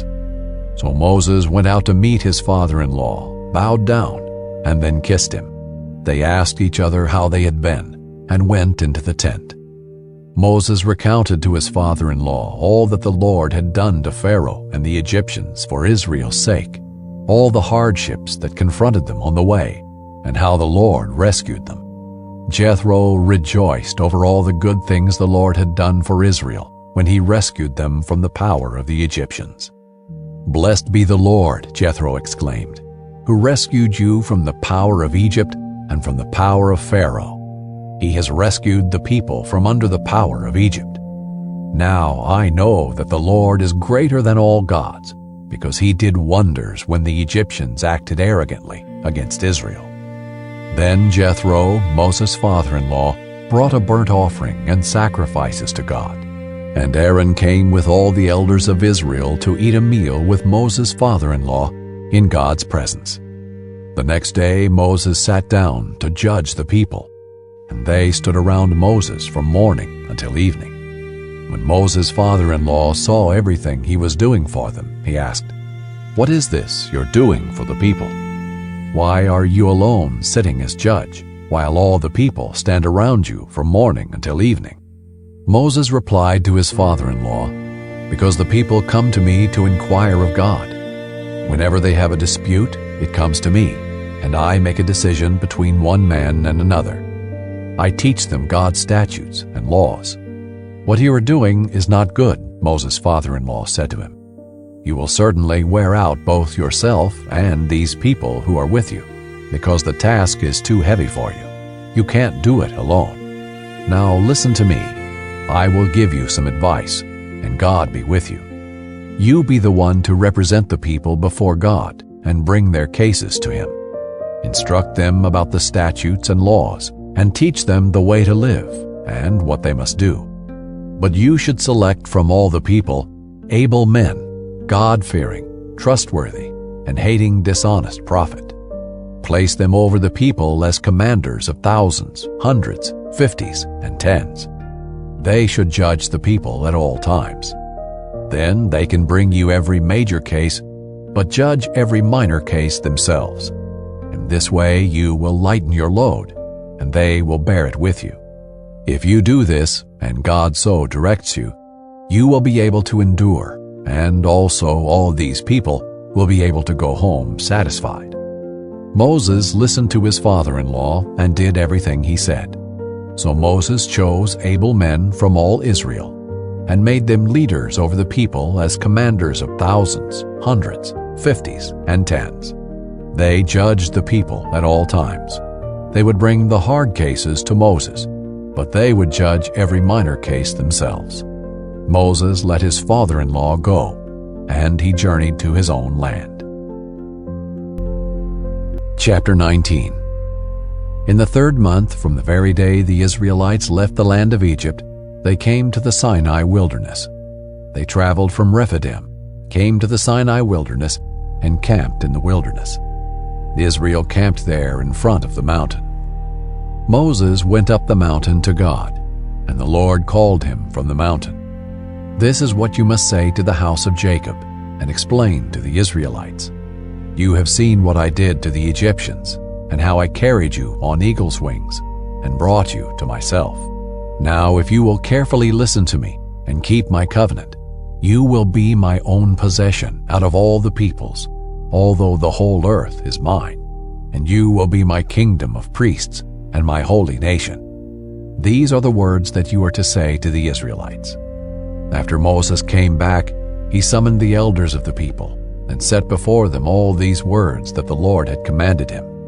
Then all the people responded together, "We will do all that the Lord has spoken." So Moses brought the people's words back to the Lord. The Lord said to Moses, I'm going to come to you in a dense cloud, so that the people will hear when I speak with you and will always believe you." Moses reported the people's words to the Lord, and the Lord told Moses, "Go to the people and consecrate them today and tomorrow. They must wash their clothes and be prepared by the third day. For on the third day the Lord will come down on Mount Sinai in the sight of all the people. Put boundaries for the people all around the mountain and say, 'Be careful that you don't go up on the mountain or touch its base. Anyone who touches the mountain must be put to death. No hand may touch him. Instead, he will be stoned or shot with arrows and not live, whether animal or human. When the ram's horn sounds a long blast, they may go up the mountain." Then Moses came down from the mountain to the people and consecrated them, and they washed their clothes. He said to the people, "Be prepared by the third day. Do not have sexual relations with women." On the third day, when morning came, there was thunder and lightning, a thick cloud on the mountain, and a very loud blast from a ram's horn, so that all the people in the camp shuddered. Then Moses brought the people out of the camp to meet God, and they stood at the foot of the mountain. Mount Sinai was completely enveloped in smoke, because the Lord came down on it in fire. Its smoke went up like the smoke of a furnace, and the whole mountain shook violently. As the sound of the ram's horn grew louder and louder, Moses spoke, and God answered him in the thunder. The Lord came down on Mount Sinai at the top of the mountain. Then the Lord summoned Moses to the top of the mountain, and he went up. The Lord directed Moses, "Go down and warn the people not to break through to see the Lord, otherwise many of them will die. Even the priests who come near the Lord must consecrate themselves, or the Lord will break out in anger against them." Moses responded to the Lord, "The people cannot come up Mount Sinai, since you warned us, 'Put a boundary around the mountain and consecrate it.'" And the Lord replied to him, "Go down and come back with Aaron. But the priests and the people must not break through to come up to the Lord, or he will break out in anger against them." So Moses went down to the people and told them. Chapter 20. Then God spoke all these words, "I am the Lord your God, who brought you out of the land of Egypt, out of the place of slavery. Do not have other gods besides me. Do not make an idol for yourself, whether in the shape of anything in the heavens above, or on the earth below, or in the waters under the earth. Do not bow and worship to them, and do not serve them. For I, the Lord your God, am a jealous God, bringing the consequences of the father's iniquity on the children, to the third and fourth generations of those who hate me, but showing faithful love to 1,000 generations of those who love me and keep my commands. Do not misuse the name of the Lord your God, because the Lord will not leave anyone unpunished who misuses his name. Remember the Sabbath day to keep it holy. You are to labor 6 days and do all your work. But the seventh day is a Sabbath to the Lord your God. You must not do any work. You, your son or daughter, your male or female servant, your livestock, or the resident alien who is within your city gates. For the Lord made the heavens and the earth, the sea, and everything in them in 6 days. Then he rested on the seventh day. Therefore the Lord blessed the Sabbath day and declared it holy. Honor your father and your mother, so that you may have a long life in the land that the Lord your God is giving you. Do not murder. Do not commit adultery. Do not steal. Do not give false testimony against your neighbor. Do not covet your neighbor's house. Do not covet your neighbor's wife, his male or female servant, his ox or donkey, or anything that belongs to your neighbor. All the people witnessed the thunder and lightning, the sound of the ram's horn, and the mountain surrounded by smoke. When the people saw it, they trembled and stood at a distance. "You speak to us, and we will listen," they said to Moses. "But don't let God speak to us, or we will die." Moses responded to the people, "Don't be afraid, For God has come to test you, so that you will fear him and will not sin." And the people remained standing at a distance as Moses approached the total darkness where God was. Then the Lord told Moses, "This is what you are to say to the Israelites. You have seen that I have spoken to you from heaven. Do not make gods of silver to rival me.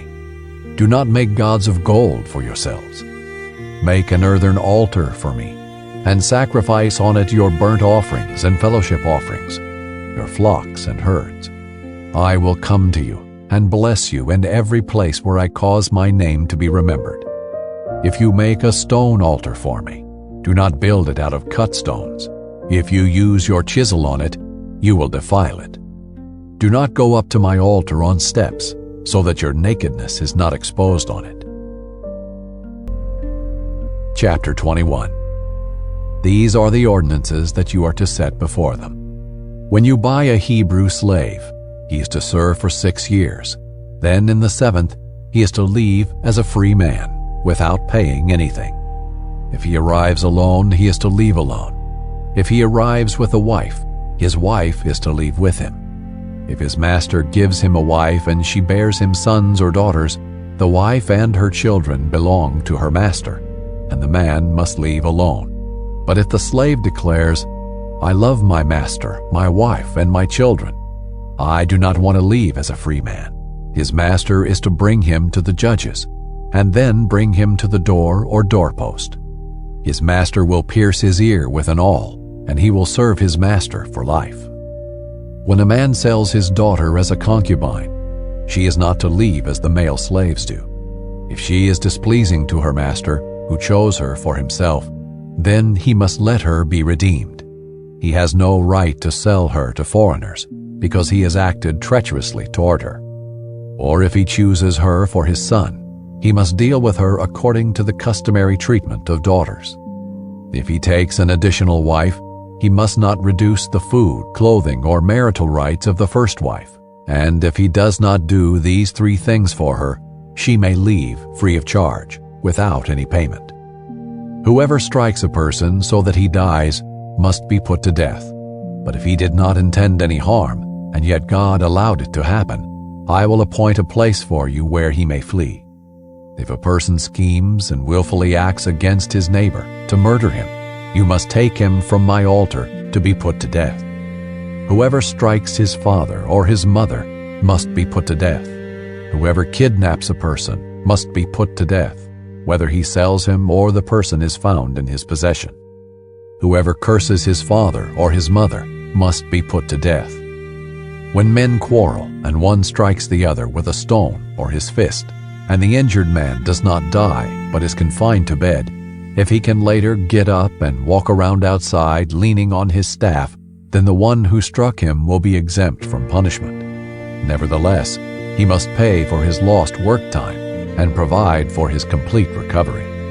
When a man strikes his male or female slave with a rod, and the slave dies under his abuse, the owner must be punished. However, if the slave can stand up after a day or 2, the owner should not be punished because he is his owner's property. When men get in a fight and hit a pregnant woman so that her children are born prematurely, but there is no injury, the one who hit her must be fined as the woman's husband demands from him, and he must pay according to judicial assessment. If there is an injury, then you must give life for life, eye for eye, tooth for tooth, hand for hand, foot for foot, burn for burn, bruise for bruise, wound for wound. When a man strikes the eye of his male or female slave and destroys it, he must let the slave go free in compensation for his eye. If he knocks out the tooth of his male or female slave, he must let the slave go free in compensation for his tooth. When an ox gores a man or a woman to death, the ox must be stoned, and its meat may not be eaten, but the ox's owner is innocent.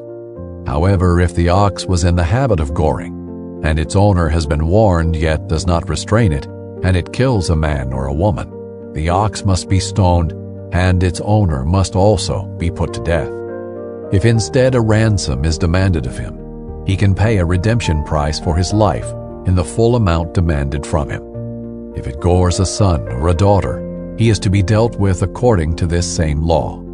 If the ox gores a male or female slave, he must give 30 shekels of silver to the slave's master, and the ox must be stoned. When a man uncovers a pit or digs a pit and does not cover it, and an ox or a donkey falls into it, the owner of the pit must give compensation. He must pay to its owner, but the dead animal will become his. When a man's ox injures his neighbor's ox and it dies, they must sell the live ox and divide its proceeds. They must also divide the dead animal. If, however, it is known that the ox was in the habit of goring, yet its owner has not restrained it, he must compensate fully, ox for ox. The dead animal will become his. Chapter 22. When a man steals an ox or a sheep and butchers it or sells it, he must repay 5 cattle for the ox or 4 sheep for the sheep.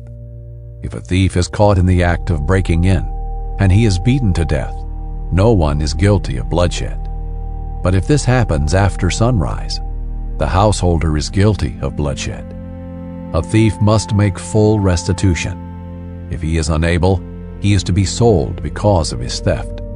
If what was stolen, whether ox, donkey, or sheep, is actually found alive in his possession, he must repay double. When a man lets a field or vineyard be grazed in, and then allows his animals to go and graze in someone else's field, he must repay with the best of his own field or vineyard. When a fire gets out of control, spreads to thorn bushes, and consumes stacks of cut grain, standing grain, or a field, the one who started the fire must make full restitution for what was burned. When a man gives his neighbor valuables or goods to keep, but they are stolen from that person's house, the thief, if caught, must repay double. If the thief is not caught, the owner of the house must present himself to the judges to determine whether or not he has taken his neighbor's property. In any case of wrongdoing involving an ox, a donkey, a sheep, a garment, or anything else lost, and someone claims, "That's mine," the case between the two parties is to come before the judges. The one the judges condemn must repay double to his neighbor. When a man gives his neighbor a donkey, an ox, a sheep, or any other animal to care for, but it dies, is injured, or is stolen while no one is watching, there must be an oath before the Lord between the two of them to determine whether or not he has taken his neighbor's property. Its owner must accept the oath, and the other man does not have to make restitution. But if, in fact, the animal was stolen from his custody, he must make restitution to its owner. If it was actually torn apart by a wild animal, he is to bring it as evidence. He does not have to make restitution for the torn carcass. When a man borrows an animal from his neighbor and it is injured or dies while its owner is not there with it, the man must make full restitution. If its owner is there with it, the man does not have to make restitution. If it was rented, the loss is covered by its rental price. If a man seduces a virgin who is not engaged, and he sleeps with her, he must certainly pay the bridal price for her to be his wife. If her father absolutely refuses to give her to him, he must pay an amount in silver equal to the bridal price for virgins. Do not allow a sorceress to live. Whoever has sexual intercourse with an animal must be put to death. Whoever sacrifices to any gods except the Lord alone is to be set apart for destruction. You must not exploit a resident alien or oppress him, since you were resident aliens in the land of Egypt. You must not mistreat any widow or fatherless child. If you do mistreat them, they will no doubt cry to me, and I will certainly hear their cry. My anger will burn, and I will kill you with the sword. Then your wives will be widows, and your children fatherless. If you lend silver to my people, to the poor person among you, you must not be like a creditor to him. You must not charge him interest. If you ever take your neighbor's cloak as collateral, return it to him before sunset. For it is his only covering. It is the clothing for his body. What will he sleep in?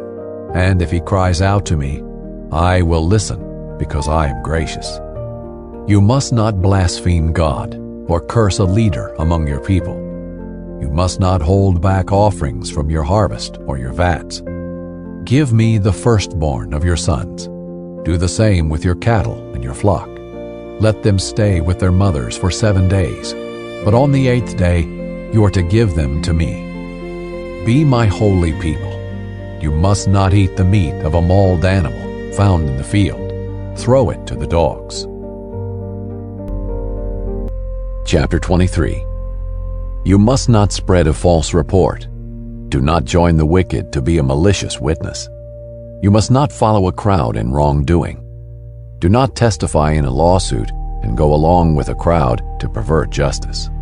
Do not show favoritism to a poor person in his lawsuit. If you come across your enemy's stray ox or donkey, you must return it to him. If you see the donkey of someone who hates you lying helpless under its load, and you want to refrain from helping it, you must help with it. You must not deny justice to a poor person among you in his lawsuit. Stay far away from a false accusation. Do not kill the innocent and the just, because I will not justify the guilty. You must not take a bribe, for a bribe blinds the clear-sighted and corrupts the words of the righteous. You must not oppress a resident alien. You yourselves know how it feels to be a resident alien, because you were resident aliens in the land of Egypt. Sow your land for 6 years and gather its produce. But during the 7th year, you are to let it rest and leave it uncultivated, so that the poor among your people may eat from it, and the wild animals may consume what they leave. Do the same with your vineyard and your olive grove. Do your work for 6 days, but rest on the 7th day, so that your ox and your donkey may rest, and the son of your female slave, as well as the resident alien, may be refreshed. Pay strict attention to everything I have said to you. You must not invoke the names of other gods. They must not be heard on your lips. Celebrate a festival in my honor 3 times a year. Observe the festival of unleavened bread.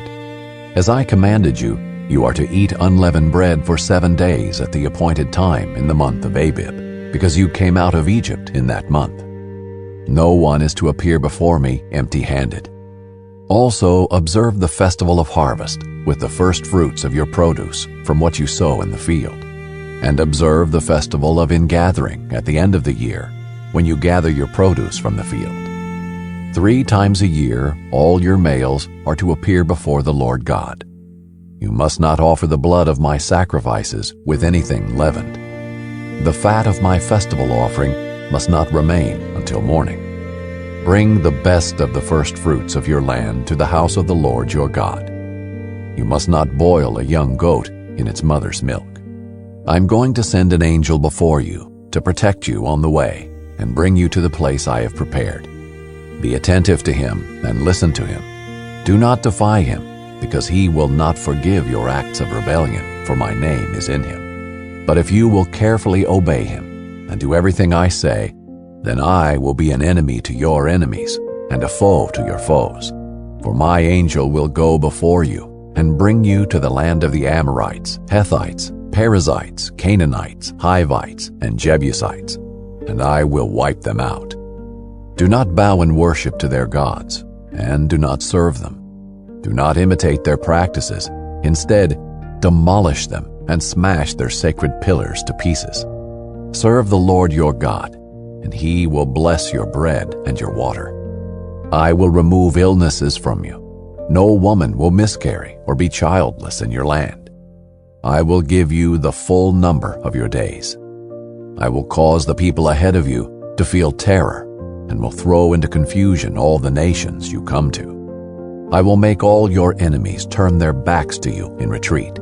I will send hornets in front of you, and they will drive the Hivites, Canaanites, and Hethites away from you. I will not drive them out ahead of you in a single year. Otherwise, the land would become desolate, and wild animals would multiply against you. I will drive them out little by little ahead of you, until you have become numerous and take possession of the land. I will set your borders from the Red Sea to the Mediterranean Sea, and from the wilderness to the Euphrates River, for I will place the inhabitants of the land under your control, and you will drive them out ahead of you. You must not make a covenant with them or their gods. They must not remain in your land, or else they will make you sin against me. If you serve their gods, it will be a snare for you. Chapter 24. Then he said to Moses, "Go up to the Lord, you and Aaron, Nadab and Abihu, and 70 of Israel's elders, and bow and worship at a distance." Moses alone is to approach the Lord, but the others are not to approach, and the people are not to go up with him. Moses came and told the people all the commands of the Lord and all the ordinances.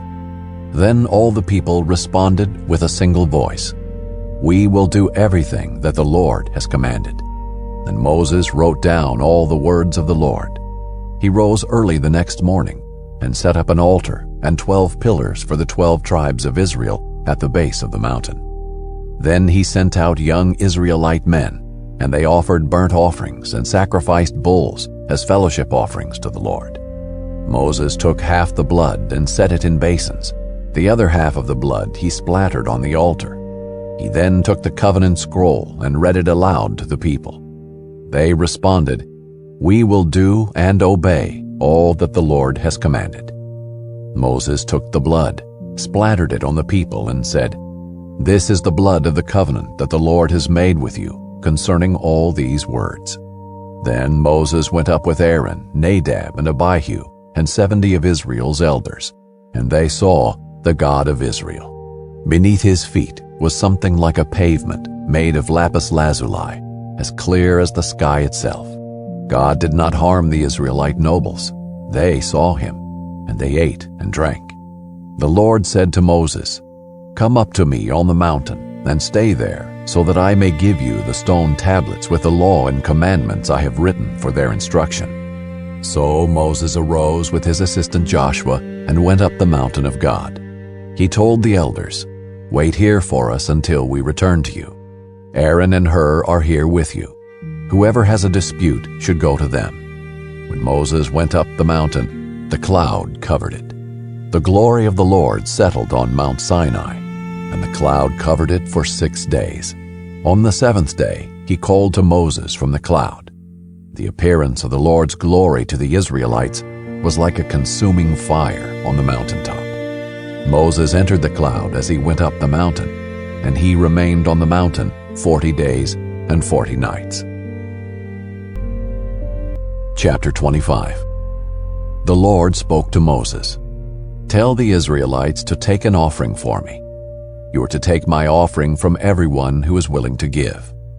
This is the offering you are to receive from them: gold, silver, and bronze, blue, purple, and scarlet yarn, fine linen and goat hair, ram skins dyed red and fine leather, acacia wood, oil for the light, spices for the anointing oil and for the fragrant incense, and onyx along with other gemstones for mounting on the ephod and breastpiece.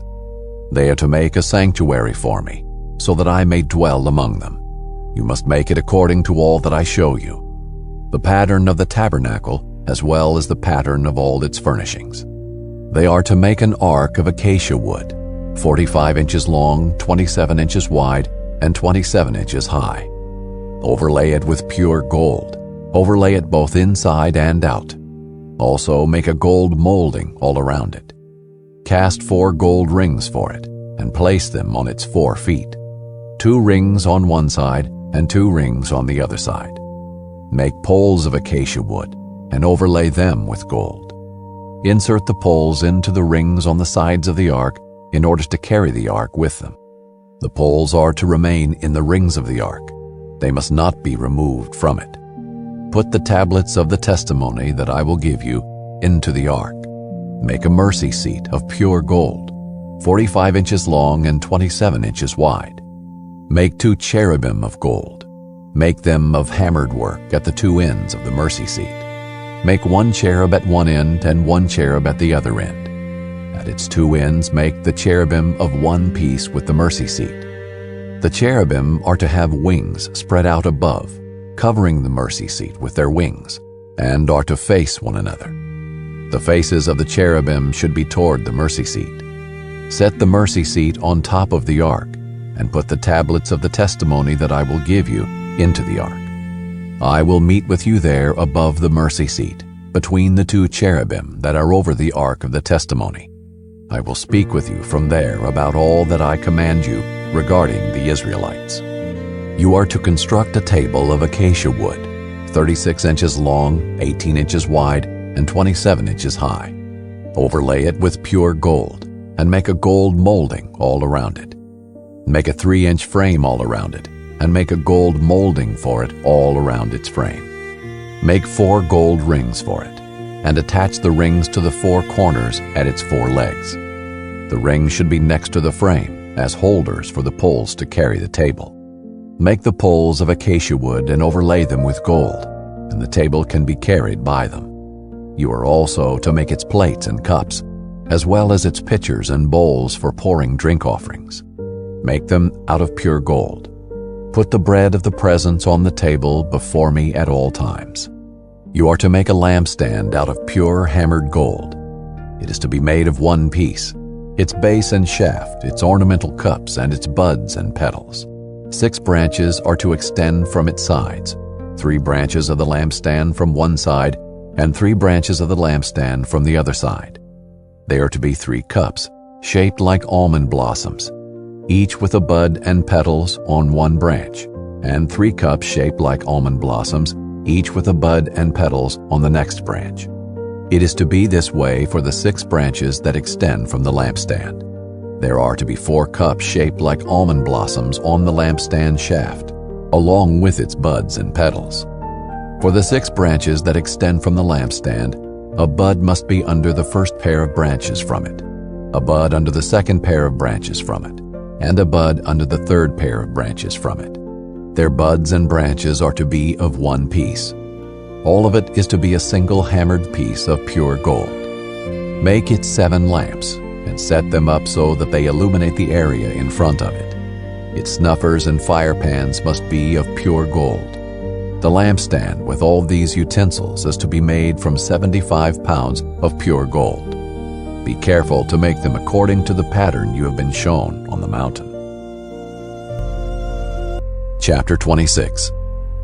You are to construct the tabernacle itself with 10 curtains. You must make them of finely spun linen, and blue, purple, and scarlet yarn, with a design of cherubim worked into them. Each curtain should be 42 feet long and 6 feet wide. All the curtains are to have the same measurements. 5 of the curtains should be joined together, and the other 5 curtains joined together. Make loops of blue yarn on the edge of the last curtain in the first set, and do the same on the edge of the outermost curtain in the second set. Make 50 loops on the one curtain, and make 50 loops on the edge of the curtain in the second set, so that the loops line up together. Also make 50 gold clasps, and join the curtains together with the clasps, so that the tabernacle may be a single unit. You are to make curtains of goat hair for a tent over the tabernacle. Make 11 of these curtains. Each curtain should be 45 feet long and 6 feet wide. All 11 curtains are to have the same measurements. Join 5 of the curtains by themselves and the other 6 curtains by themselves. Then fold the 6th curtain double at the front of the tent. Make 50 loops on the edge of one curtain, the outermost in the first set, and make 50 loops on the edge of the corresponding curtain of the second set. Make 50 bronze clasps. Put the clasps through the loops and join the tent together so that it is a single unit. As for the flap that remains from the tent curtains, the leftover half curtain is to hang over the back of the tabernacle. What remains along the length of the tent curtains, a half yard on one side and a half yard on the other side, should hang over the sides of the tabernacle on either side to cover it. Make a covering for the tent from ram skins dyed red, and a covering of fine leather on top of that. You are to make upright supports of acacia wood for the tabernacle. Each support is to be 15 feet long and 27 inches wide. Each support will have 2 tenons for joining. Do the same for all the supports of the tabernacle. Make the supports for the tabernacle as follows: 20 supports for the south side, and make 40 silver bases under the 20 supports, 2 bases under the first support for its 2 tenons, and 2 bases under the next support for its 2 tenons. 20 supports for the second side of the tabernacle, the north side, along with their 40 silver bases, 2 bases under the first support and 2 bases under each support. And make 6 supports for the west side of the tabernacle. Make 2 additional supports for the 2 back corners of the tabernacle. They are to be paired at the bottom and joined together at the top in a single ring. So it should be for both of them. They will serve as the 2 corners. There are to be 8 supports with their silver bases, 16 bases, 2 bases under the first support, and 2 bases under each support. You were to make 5 crossbars of acacia wood for the supports on one side of the tabernacle, 5 crossbars for the supports on the other side of the tabernacle, and 5 crossbars for the supports on the back side of the tabernacle on the west. The central crossbar is to run through the middle of the supports from one end to the other. Then overlay the supports with gold and make their rings of gold as the holders for the crossbars. Also overlay the crossbars with gold. You are to set up the tabernacle according to the plan for it that you have been shown on the mountain. You are to make a curtain of blue, purple, and scarlet yarn, and finely spun linen with a design of cherubim worked into it. Hang it on 4 gold-plated pillars of acacia wood that have gold hooks and that stand on 4 silver bases. Hang the curtain under the clasps and bring the Ark of the Testimony there behind the curtain, so the curtain will make a separation for you between the holy place and the most holy place. Put the mercy seat on the Ark of the Testimony in the most holy place. Place the table outside the curtain and the lampstand on the south side of the tabernacle, opposite the table. Put the table on the north side. For the entrance to the tent, you are to make a screen embroidered with blue, purple, and scarlet yarn and finely spun linen. Make 5 pillars of acacia wood for the screen and overlay them with gold. Their hooks are to be gold, and you are to cast 5 bronze bases for them. Chapter 27. You are to construct the altar of acacia wood. The altar must be square, 7.5 feet long and 7.5 feet wide. It must be 4.5 feet high. Make horns for it on its 4 corners.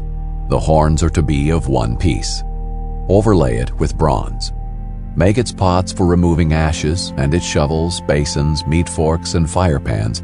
Make all its utensils of bronze. Construct a grate for it of bronze mesh, and make 4 bronze rings on the mesh at its 4 corners. Set it below under the altar's ledge, so that the mesh comes halfway up the altar. Then make poles for the altar, poles of acacia wood, and overlay them with bronze. The poles are to be inserted into the rings, so that the poles are on 2 sides of the altar when it is carried. Construct the altar with boards so that it is hollow. They are to make it just as it was shown to you on the mountain. You are to make the courtyard for the tabernacle. Make hangings for the south side of the courtyard out of finely spun linen, 150 feet long on that side, including 20 posts and 20 bronze bases, with silver hooks and silver bands for the posts. And so make hangings 150 feet long for the north side, including 20 posts and their 20 bronze bases, with silver hooks and silver bands for the posts.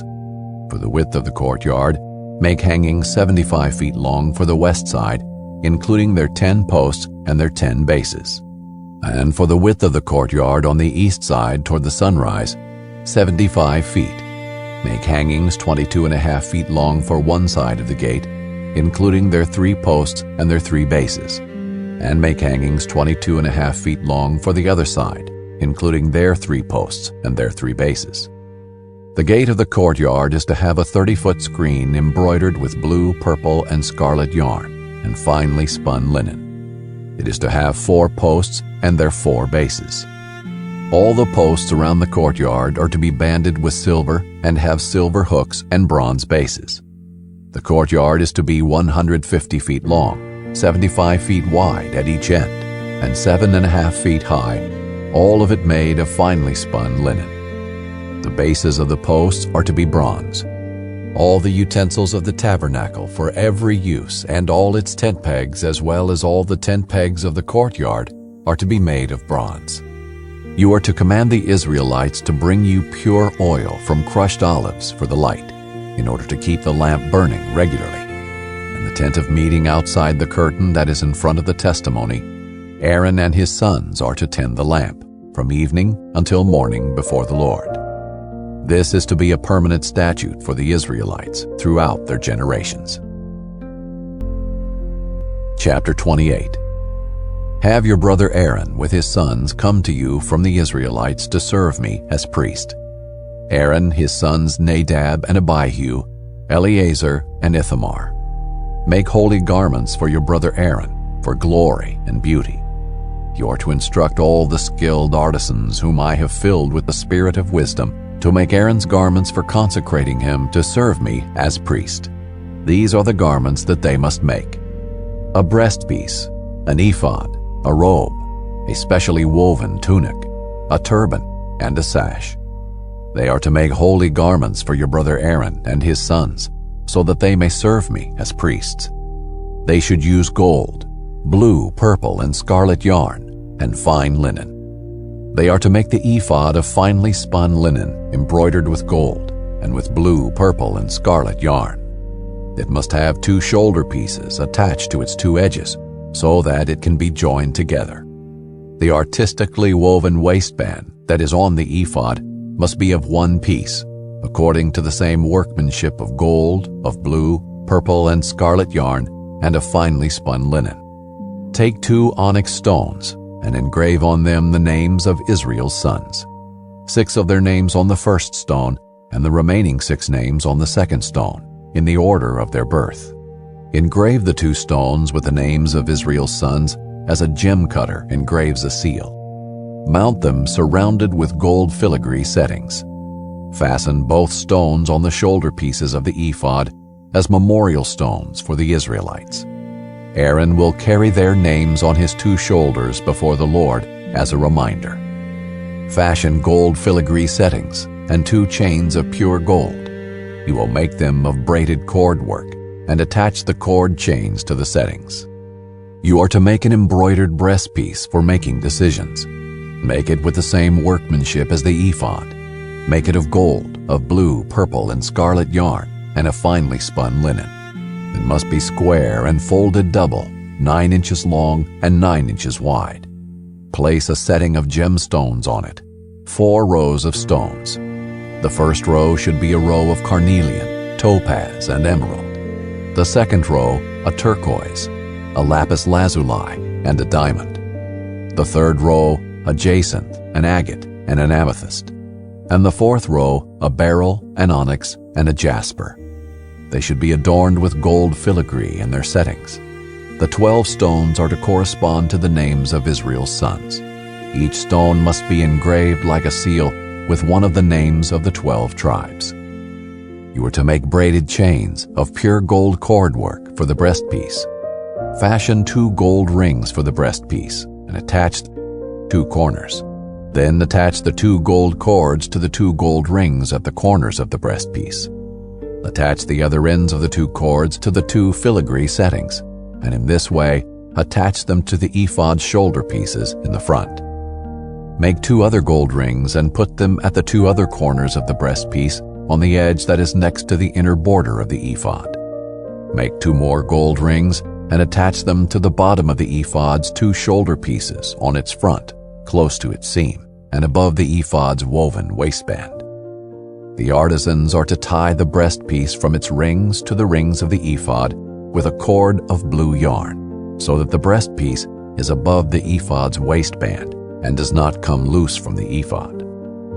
Whenever he enters the sanctuary, Aaron is to carry the names of Israel's sons over his heart on the breastpiece for decisions, as a continual reminder before the Lord.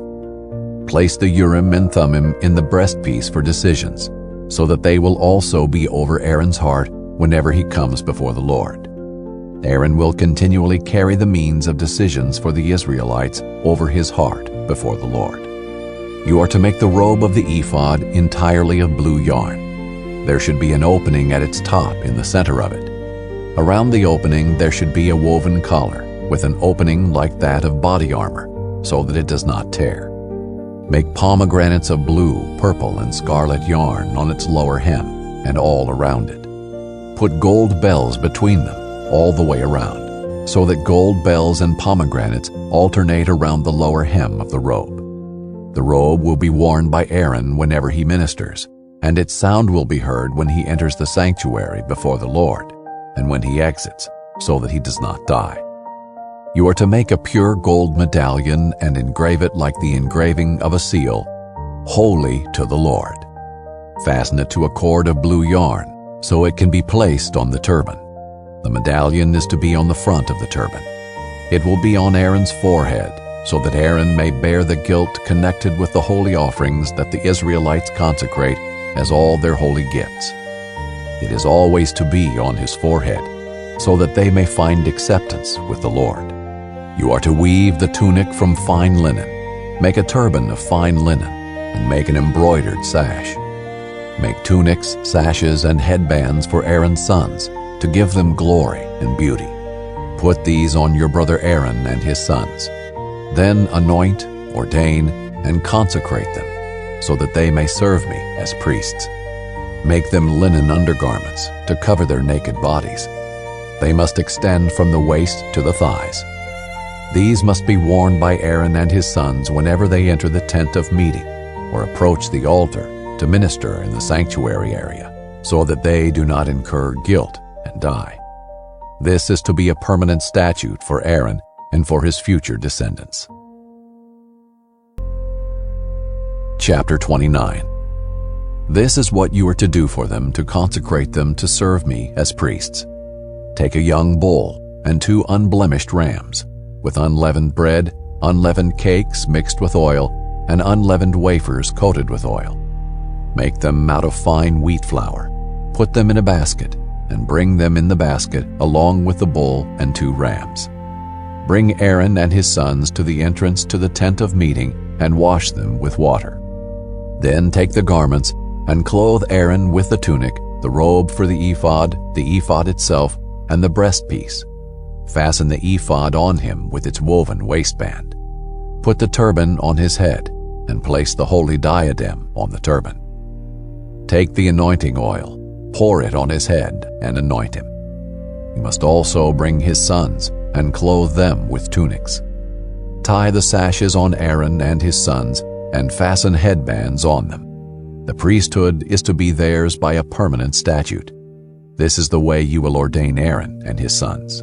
You are to bring the bull to the front of the tent of meeting, and Aaron and his sons must lay their hands on the bull's head.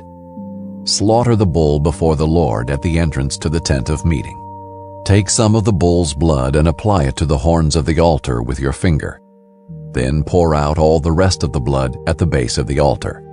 Take all the fat that covers the entrails, the fatty lobe of the liver, and the 2 kidneys with the fat on them, and burn them on the altar. But burn the bull's flesh, its hide, and its waist outside the camp. It is a sin offering. Take 1 ram, and Aaron and his sons are to lay their hands on the ram's head.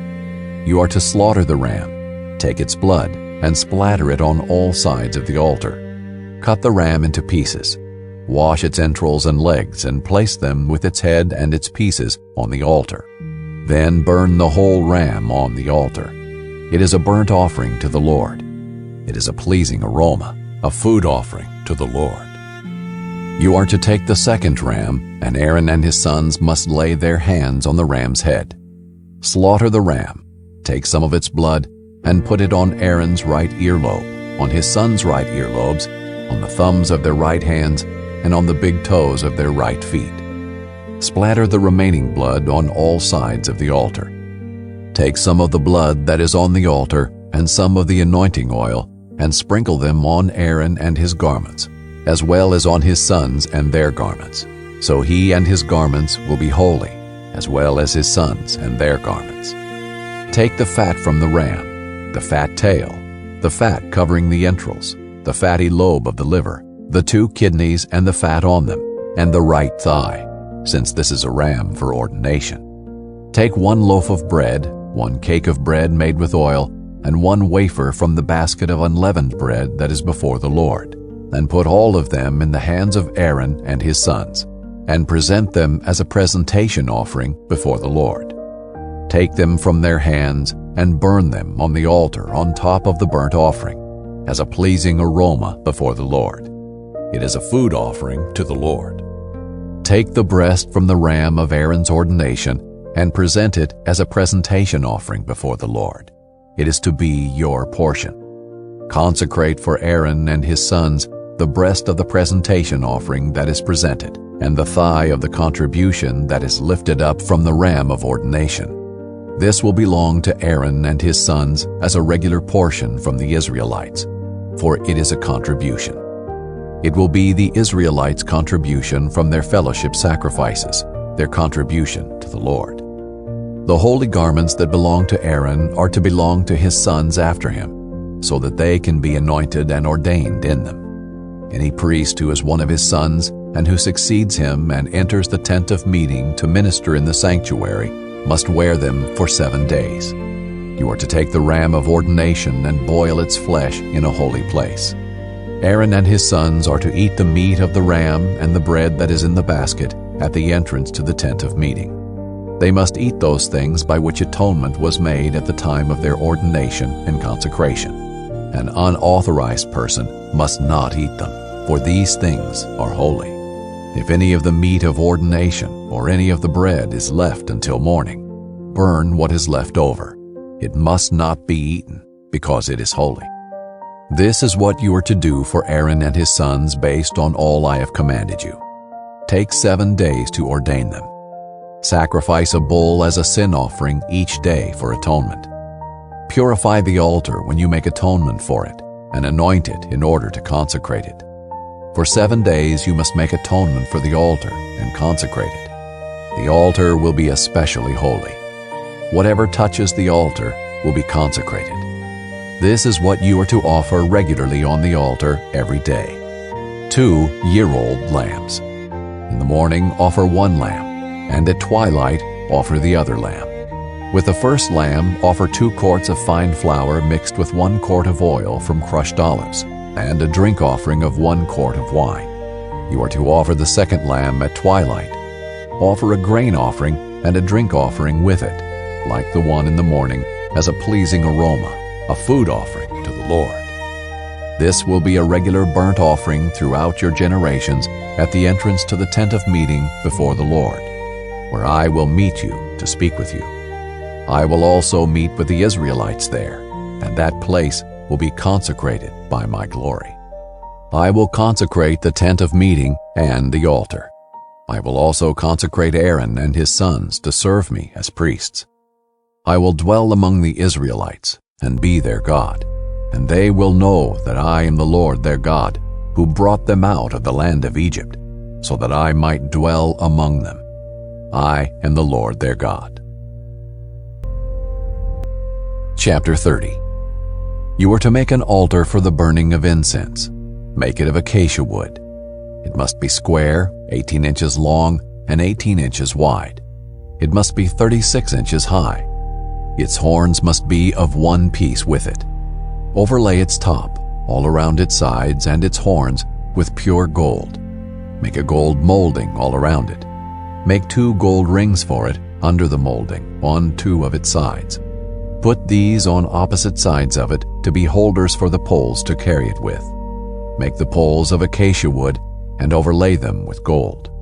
You are to place the altar in front of the curtain by the ark of the testimony, in front of the mercy seat that is over the testimony, where I will meet with you. Aaron must burn fragrant incense on it. He must burn it every morning when he tends the lamps. When Aaron sets up the lamps at twilight, he must burn incense. There is to be an incense offering before the Lord throughout your generations. You must not offer unauthorized incense on it, or a burnt or grain offering. You are not to pour a drink offering on it. Once a year, Aaron is to perform the atonement ceremony for the altar. Throughout your generations, he is to perform the atonement ceremony for it once a year, with the blood of the sin offering for atonement on the horns. The altar is especially holy to the Lord. The Lord spoke to Moses, "When you take a census of the Israelites to register them, each of the men must pay a ransom for his life to the Lord, as they are registered. Then no plague will come on them as they are registered. Everyone who is registered must pay half a shekel, according to the sanctuary shekel, 20 gerahs to the shekel. This half shekel is a contribution to the Lord.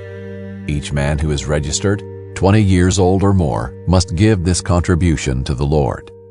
The wealthy may not give more, and the poor may not give less than half a shekel when giving the contribution to the Lord to atone for your lives. Take the atonement price from the Israelites and use it for the service of the tent of meeting. It will serve as a reminder for the Israelites before the Lord to atone for your lives. The Lord spoke to Moses, "Make a bronze basin for washing and a bronze stand for it. Set it between the tent of meeting and the altar and put water in it. Aaron and his sons must wash their hands and feet from the basin. Whenever they enter the tent of meeting or approach the altar to minister by burning a food offering to the Lord, they must wash with water so that they will not die. They must wash their hands and feet so that they will not die. This is to be a permanent statute for them, for Aaron and his descendants throughout their generations."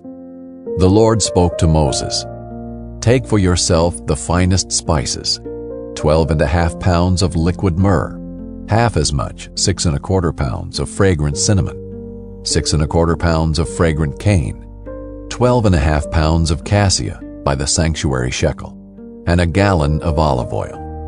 Prepare from these a holy anointing oil, a scented blend, the work of a perfumer. It will be holy anointing oil. With it you are to anoint the tent of meeting, the ark of the testimony, the table with all its utensils, the lampstand with its utensils, the altar of incense, the altar of burnt offering with all its utensils, and the basin with its stand. Consecrate them, and they will be especially holy. Whatever touches them will be consecrated. Anoint Aaron and his sons, and consecrate them to serve me as priests. Tell the Israelites, this will be my holy anointing oil throughout your generations. It must not be used for ordinary anointing on a person's body, and you must not make anything like it using its formula. It is holy, and it must be holy to you. Anyone who blends something like it or puts some of it on an unauthorized person must be cut off from his people." The Lord said to Moses, "Take fragrant spices, stacte, onycha, and galbanum. The spices and pure frankincense are to be in equal measures. Prepare expertly blended incense from these.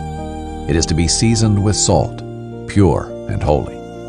Grind some of it into a fine powder, and put some in front of the testimony in the tent of meeting, where I will meet with you. It must be especially holy to you.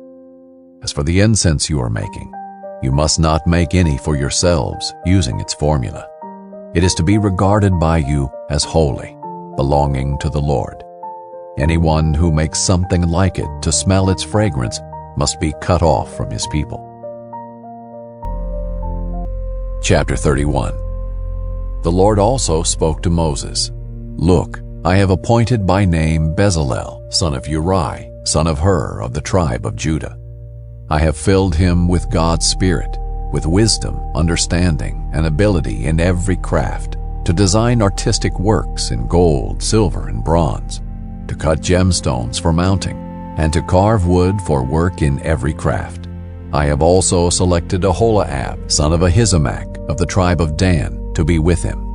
I have put wisdom in the heart of every skilled artisan, in order to make all that I have commanded you: the tent of meeting, the ark of the testimony, the mercy seat that is on top of it, and all the other furnishings of the tent, the table with its utensils, the pure gold lampstand with all its utensils, the altar of incense, the altar of burnt offering with all its utensils, the basin with its stand, the specially woven garments, both the holy garments for the priest Aaron and the garments for his sons to serve as priests, the anointing oil and the fragrant incense for the sanctuary.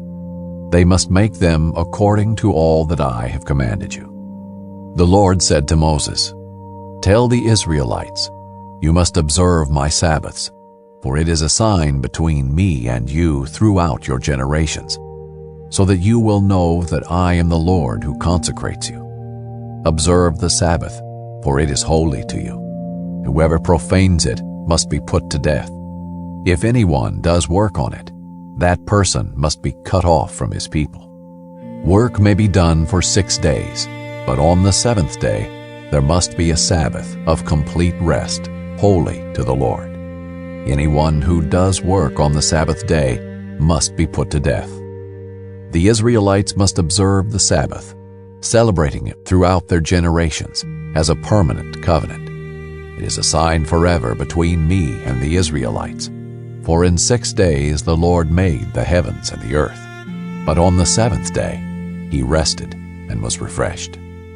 When he finished speaking with Moses on Mount Sinai, he gave him the 2 tablets of the testimony, stone tablets inscribed by the finger of God.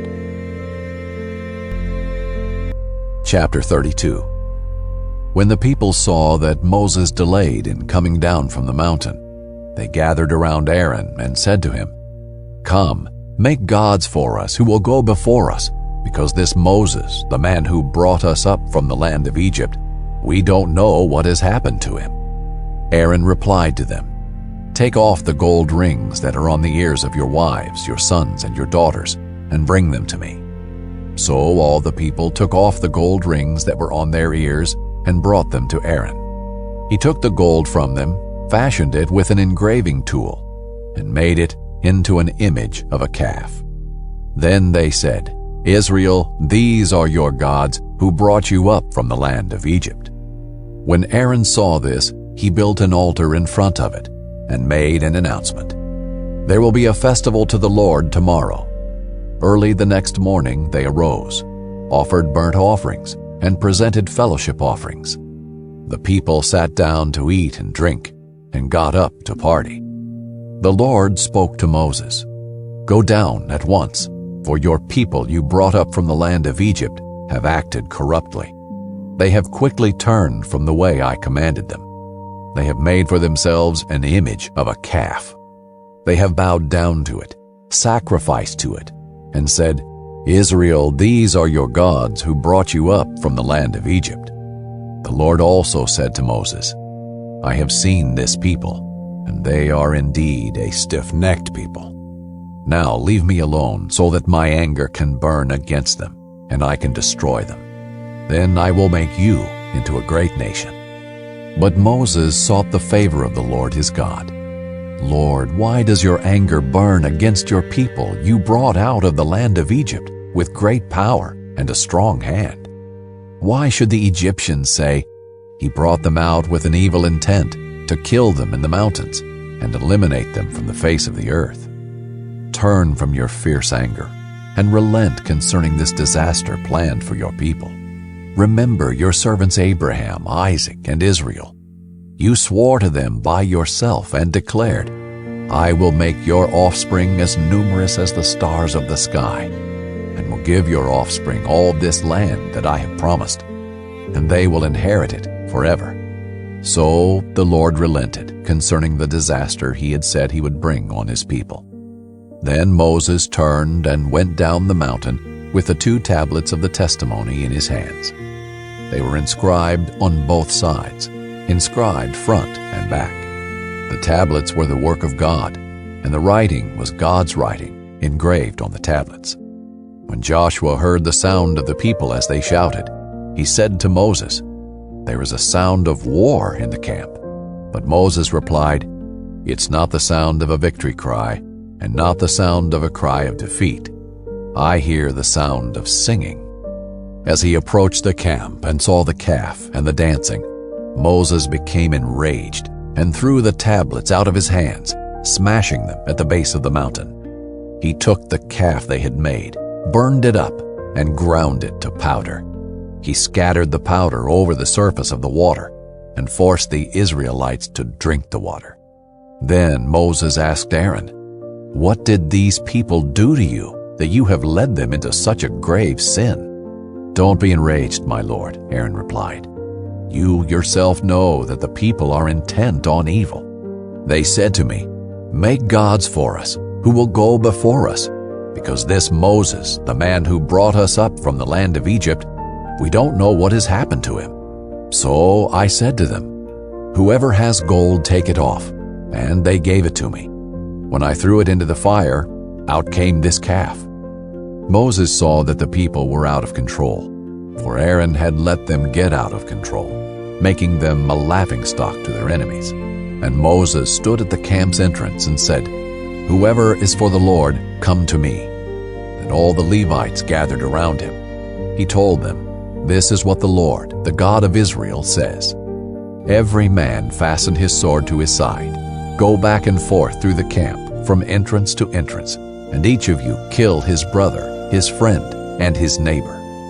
The Levites did as Moses commanded, and about 3,000 men fell dead that day among the people.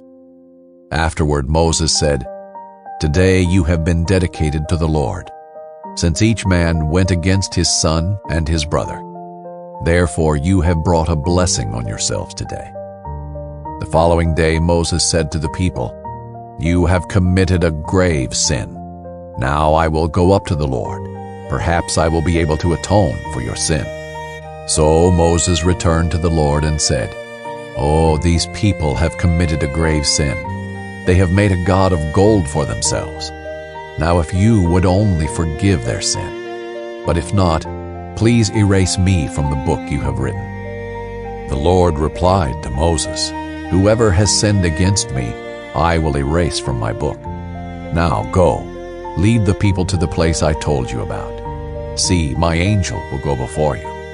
But on the day I settle accounts, I will hold them accountable for their sin." And the Lord inflicted a plague on the people for what they did with the calf Aaron had made. Chapter 33. The Lord spoke to Moses, "Go up from here, you and the people you brought up from the land of Egypt, to the land I promised to Abraham, Isaac, and Jacob, saying, I will give it to your offspring.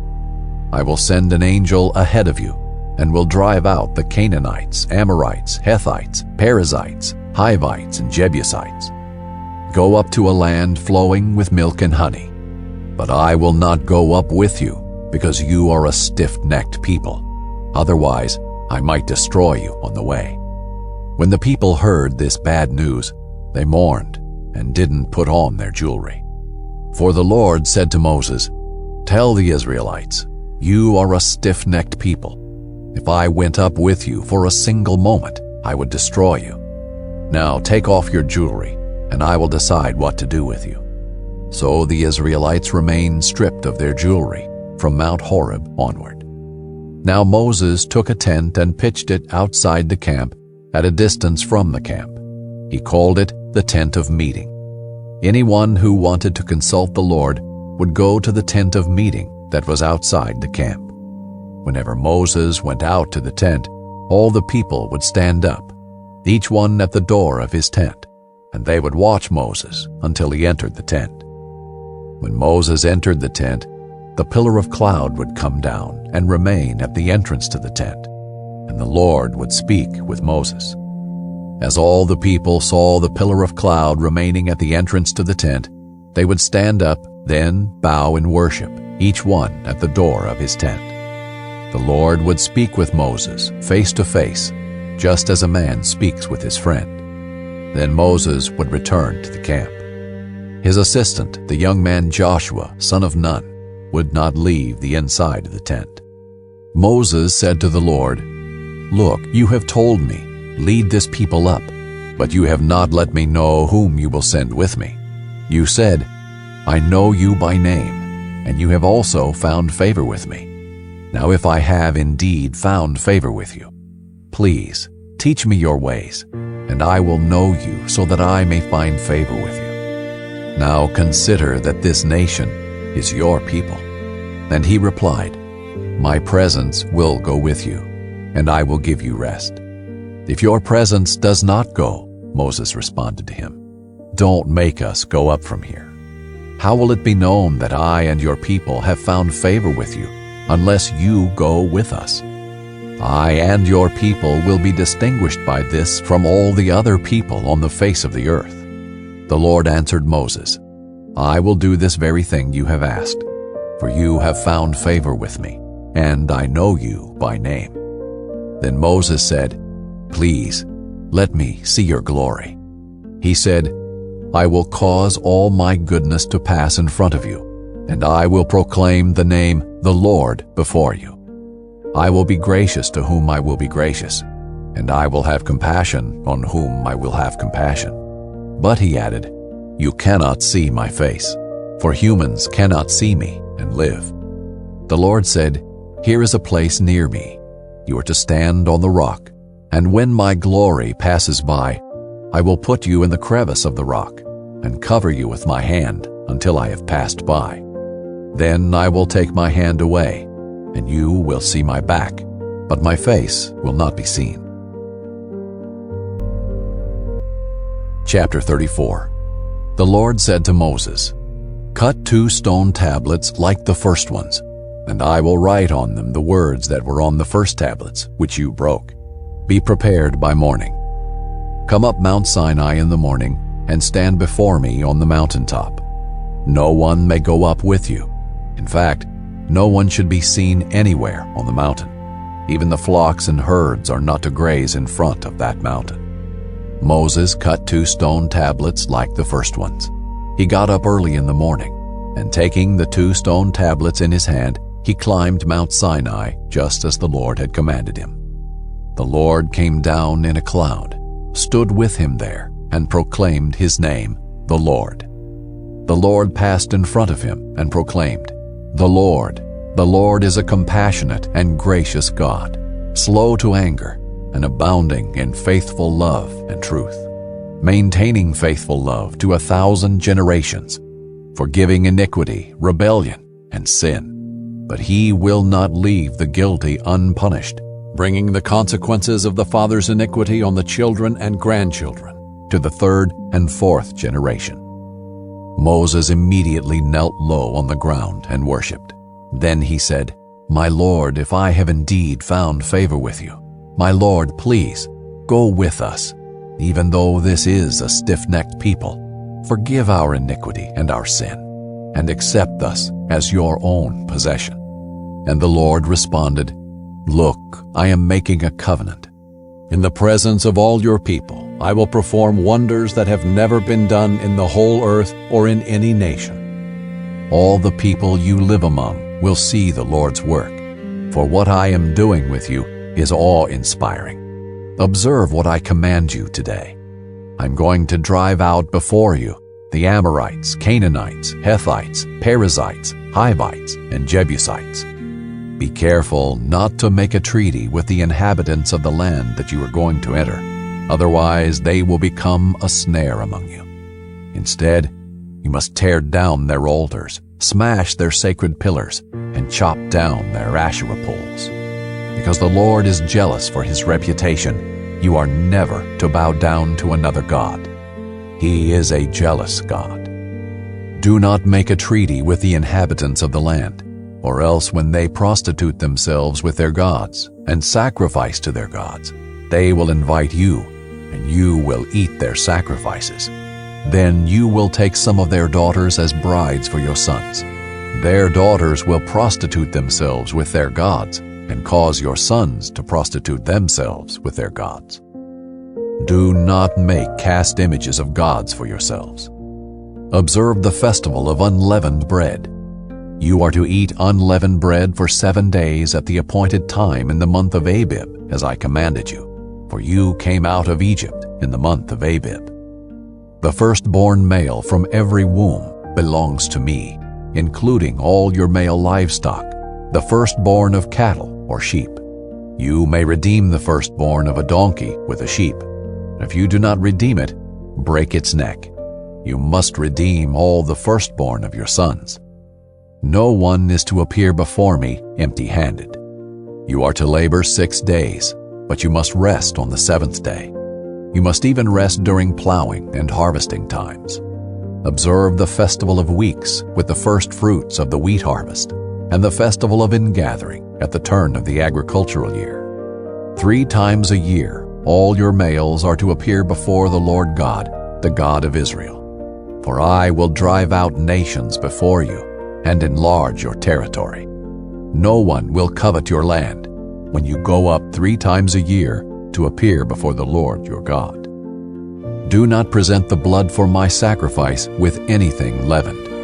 The sacrifice of the Passover festival must not remain until morning. Bring the best first fruits of your land to the house of the Lord your God. You must not boil a young goat in its mother's milk. The Lord also said to Moses, Write down these words, for I have made a covenant with you and with Israel based on these words. Moses was there with the Lord 40 days and 40 nights. He did not eat food or drink water. He wrote the 10 commandments, the words of the covenant, on the tablets.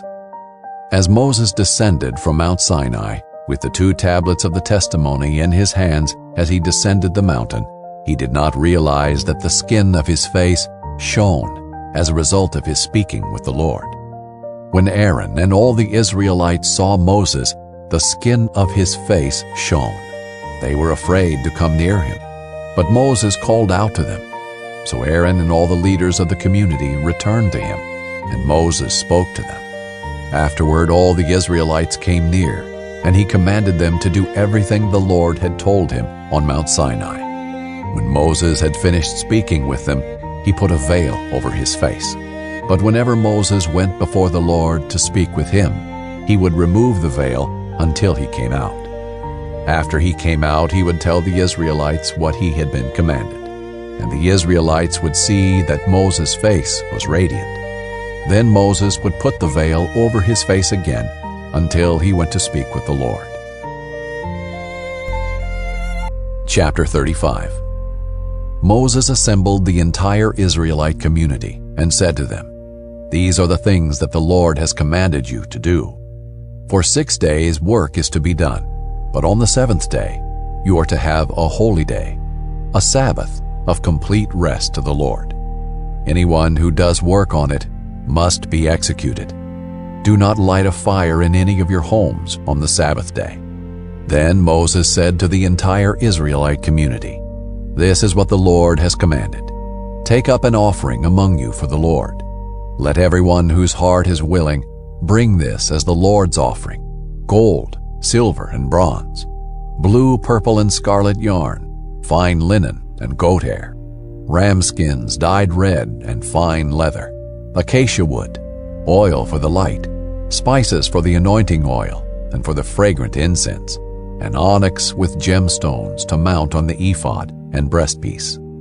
Let all the skilled artisans among you come and make everything that the Lord has commanded: the tabernacle, its tent and covering, its clasps and supports, its crossbars, its pillars and bases, the ark with its poles, the mercy seat, and the curtain for the screen, the table with its poles, all its utensils, and the bread of the presence, the lampstand for light with its utensils and lamps, as well as the oil for the light, the altar of incense with its poles, the anointing oil, and the fragrant incense, the entryway screen for the entrance to the tabernacle, the altar of burnt offering with its bronze grate, its poles, and all its utensils, the basin with its stand, the hangings of the courtyard, its posts and bases, and the screen for the gate of the courtyard, the tent pegs for the tabernacle, and the tent pegs for the courtyard, along with their ropes, and the specially woven garments for ministering in the sanctuary, the holy garments for the priest Aaron, and the garments for his sons to serve as priests. Then the entire Israelite community left Moses' presence. Everyone whose heart was moved and whose spirit prompted him came and brought an offering to the Lord for the work on the tent of meeting, for all its services, and for the holy garments. Both men and women came. All who had willing hearts brought brooches, earrings, rings, necklaces, and all kinds of gold jewelry. Everyone who presented a presentation offering of gold to the Lord. Everyone who possessed blue, purple, or scarlet yarn, fine linen or goat hair, ram skins dyed red, or fine leather, brought them. Everyone making an offering of silver or bronze brought it as a contribution to the Lord. Everyone who possessed acacia wood, useful for any task in the work, brought it. Every skilled woman spun yarn with her hands and brought it, blue, purple, and scarlet yarn, and fine linen. And all the women whose hearts were moved spun the goat hair by virtue of their skill. The leaders brought onyx and gemstones to mount on the ephod and breastpiece, as well as the spice and oil for the light, for the anointing oil, and for the fragrant incense. So the Israelites brought a free will offering to the Lord, all the men and women whose hearts prompted them to bring something for all the work that the Lord, through Moses, had commanded to be done. Moses then said to the Israelites, "Look, the Lord has appointed by name Bezalel son of Uri, son of Hur, of the tribe of Judah. He has filled him with God's Spirit, with wisdom, understanding, and ability in every kind of craft, to design artistic works in gold, silver, and bronze, to cut gemstones for mounting, and to carve wood for work in every kind of artistic craft.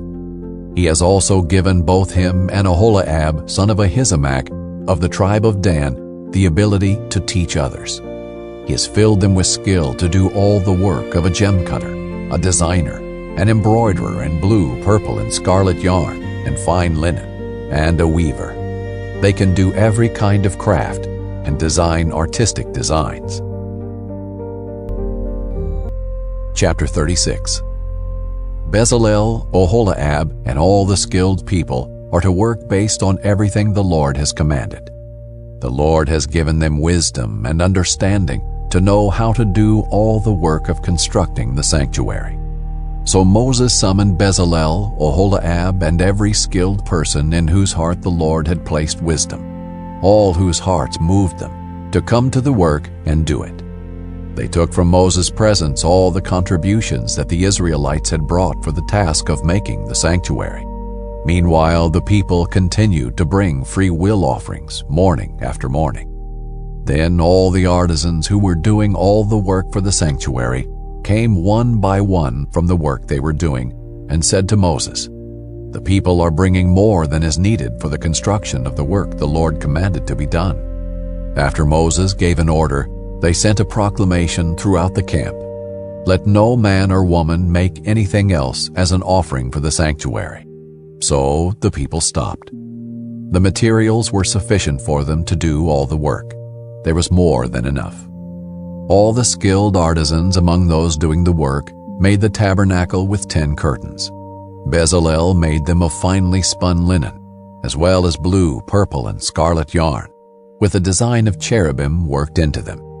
Each curtain was 42 feet long and 6 feet wide. All the curtains had the same measurements. He joined 5 of the curtains to each other, and the other 5 curtains he joined to each other. He made loops of blue yarn on the edge of the last curtain in the first set, and did the same on the edge of the outermost curtain in the second set. He made 50 loops on the one curtain, and 50 loops on the edge of the curtain in the second set, so that the loops lined up with each other.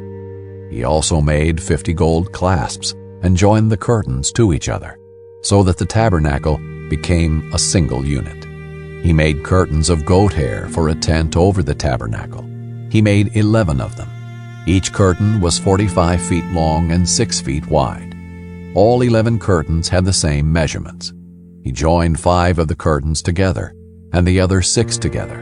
He made 50 loops on the edge of the outermost curtain in the first set, and 50 loops on the edge of the corresponding curtain in the second set.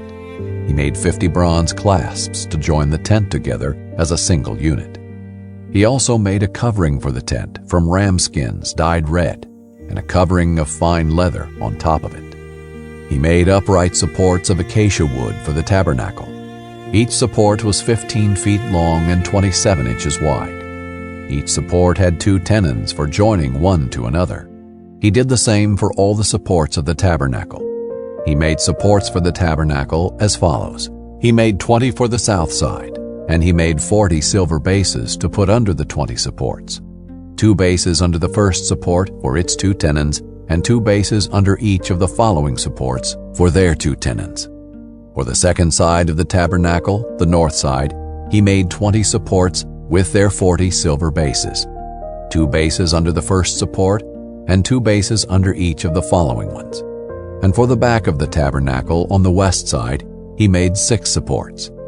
He also made 2 additional supports for the 2 back corners of the tabernacle. They were paired at the bottom and joined together at the top in a single ring.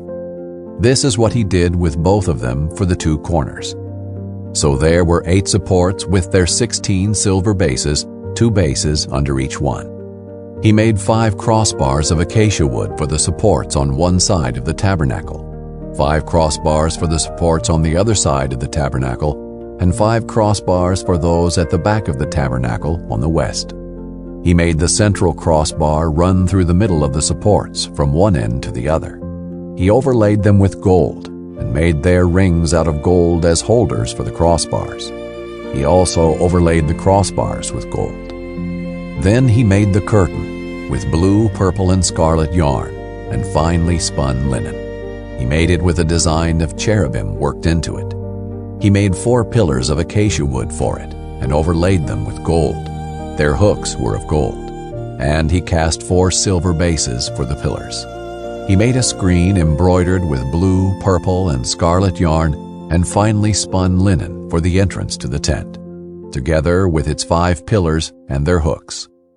He overlaid the tops of the pillars and their bands with gold, but their 5 bases were bronze. Chapter 37.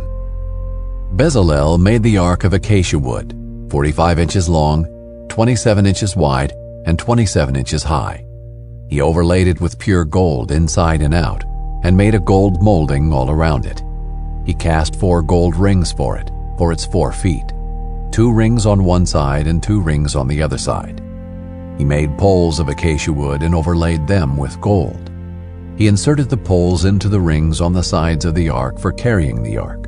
He made a mercy seat of pure gold, 45 inches long and 27 inches wide. He made 2 cherubim of gold. He made them of hammered work at the 2 ends of the mercy seat, 1 cherub at one end and 1 cherub at the other end. At each end he made a cherub of 1 piece with the mercy seat. They had wings spread out. They faced each other and covered the mercy seat with their wings. The faces of the cherubim were looking toward the mercy seat. He constructed the table of acacia wood, 36 inches long, 18 inches wide, and 27 inches high. He overlaid it with pure gold and made a gold molding all around it. He made a 3-inch frame all around it and made a gold molding all around its frame. He cast 4 gold rings for it and attached the rings to the 4 corners at its 4 legs. The rings were next to the frame as holders for the poles to carry the table. He made the poles for carrying the table from acacia wood and overlaid them with gold. He also made the utensils that would be on the table out of pure gold, its plates and cups, as well as its bowls and pitchers for pouring drink offerings. Then he made the lampstand out of pure hammered gold. He made it all of 1 piece, its base and shaft, its ornamental cups, and its buds and petals. 6 branches extended from its sides, 3 branches of the lampstand from one side, and 3 branches of the lampstand from the other side. There were 3 cups shaped like almond blossoms, each with a bud and petals on one branch, and 3 cups shaped like almond blossoms, each with a bud and petals on the next branch. It was this way for the 6 branches that extended from the lampstand. There were 4 cups shaped like almond blossoms on the lampstand shaft, along with its buds and petals. For the 6 branches that extended from it, a bud was under the first pair of branches from it, a bud under the second pair of branches from it, and a bud under the third pair of branches from it. Their buds and branches were of 1 piece with it. All of it was a single hammered piece of pure gold. He also made its 7 lamps, snuffers, and fire pans of pure gold. He made it and all its utensils of 75 pounds of pure gold.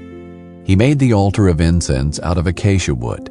It was square, 18 inches long, and 18 inches wide. It was 36 inches high. Its horns were of 1 piece with it.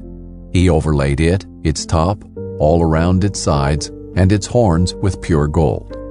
Then he made a gold molding all around it. He made 2 gold rings for it under the molding on 2 of its sides. He put these on opposite sides of it to be holders for the poles to carry it with. He made the poles of acacia wood and overlaid them with gold. He also made the holy anointing oil and the pure, fragrant, and expertly blended incense. Chapter 38. Bezalel constructed the altar of burnt offering from acacia wood. It was square, 7.5 feet long and 7.5 feet wide, and was 4.5 feet high. He made horns for it on its 4 corners. The horns were of one piece with it. Then he overlaid it with bronze. He made all the altar's utensils, the pots, shovels, basins, meat forks, and fire pans. He made all its utensils of bronze. He constructed for the altar a grate of bronze mesh under its ledge, halfway up from the bottom. He cast 4 rings at the 4 corners of the bronze grate as holders for the poles. He made the poles of acacia wood and overlaid them with bronze. Then he inserted the poles into the rings on the sides of the altar in order to carry it with them. He constructed the altar with boards so that it was hollow. He made the bronze basin and its stand from the bronze mirrors of the women who served at the entrance to the tent of meeting. Then he made the courtyard. The hangings on the south side of the courtyard were of finely spun linen, 150 feet long, including their 20 posts and their 20 bronze bases, with silver hooks and silver bands for the posts. The hangings on the north side were also 150 feet long, including their 20 posts and 20 bronze bases. The hooks and bands of the posts were silver. The hangings on the west side were 75 feet long, including their 10 posts and their 10 bases, with silver hooks and silver bands for the posts. And for the east side toward the sunrise, 75 feet long. The hangings on one side of the gate were 22.5 feet, including their 3 posts and their 3 bases. It was the same for the other side of the courtyard gate. The hangings were 22.5 feet, including their 3 posts and their 3 bases. All the hangings around the courtyard were of finely spun linen. The bases for the posts were bronze. The hooks and bands of the posts were silver, and the plating for the tops of the post was silver. All the posts of the courtyard were banded with silver. The screen for the gate of the courtyard was made of finely spun linen, expertly embroidered with blue, purple, and scarlet yarn. It was 30 feet long, and like the hangings of the courtyard, 7.5 feet high. It had 4 posts with their 4 bronze bases. Their hooks were silver, and their top plating and their bands were silver. All the tent pegs for the tabernacle and for the surrounding courtyard were bronze. This is the inventory for the tabernacle of the testimony that was recorded at Moses' command. It was the work of the Levites under the direction of Ithamar, son of Aaron the priest. Bezalel, son of Uri, son of Hur, of the tribe of Judah, made everything that the Lord commanded Moses. With him was Aholiab, son of Ahisamach, of the tribe of Dan, a gem cutter, a designer, and an embroiderer with blue, purple, and scarlet yarn and fine linen. All the gold of the presentation offering that was used for the project in all the work on the sanctuary was 2,193 pounds, according to the sanctuary shekel. The silver from those of the community who were registered was 7,544 pounds, according to the sanctuary shekel. 1/5 of an ounce per man, that is, half a shekel according to the sanctuary shekel, from everyone 20 years old or more who had crossed over to the registered group.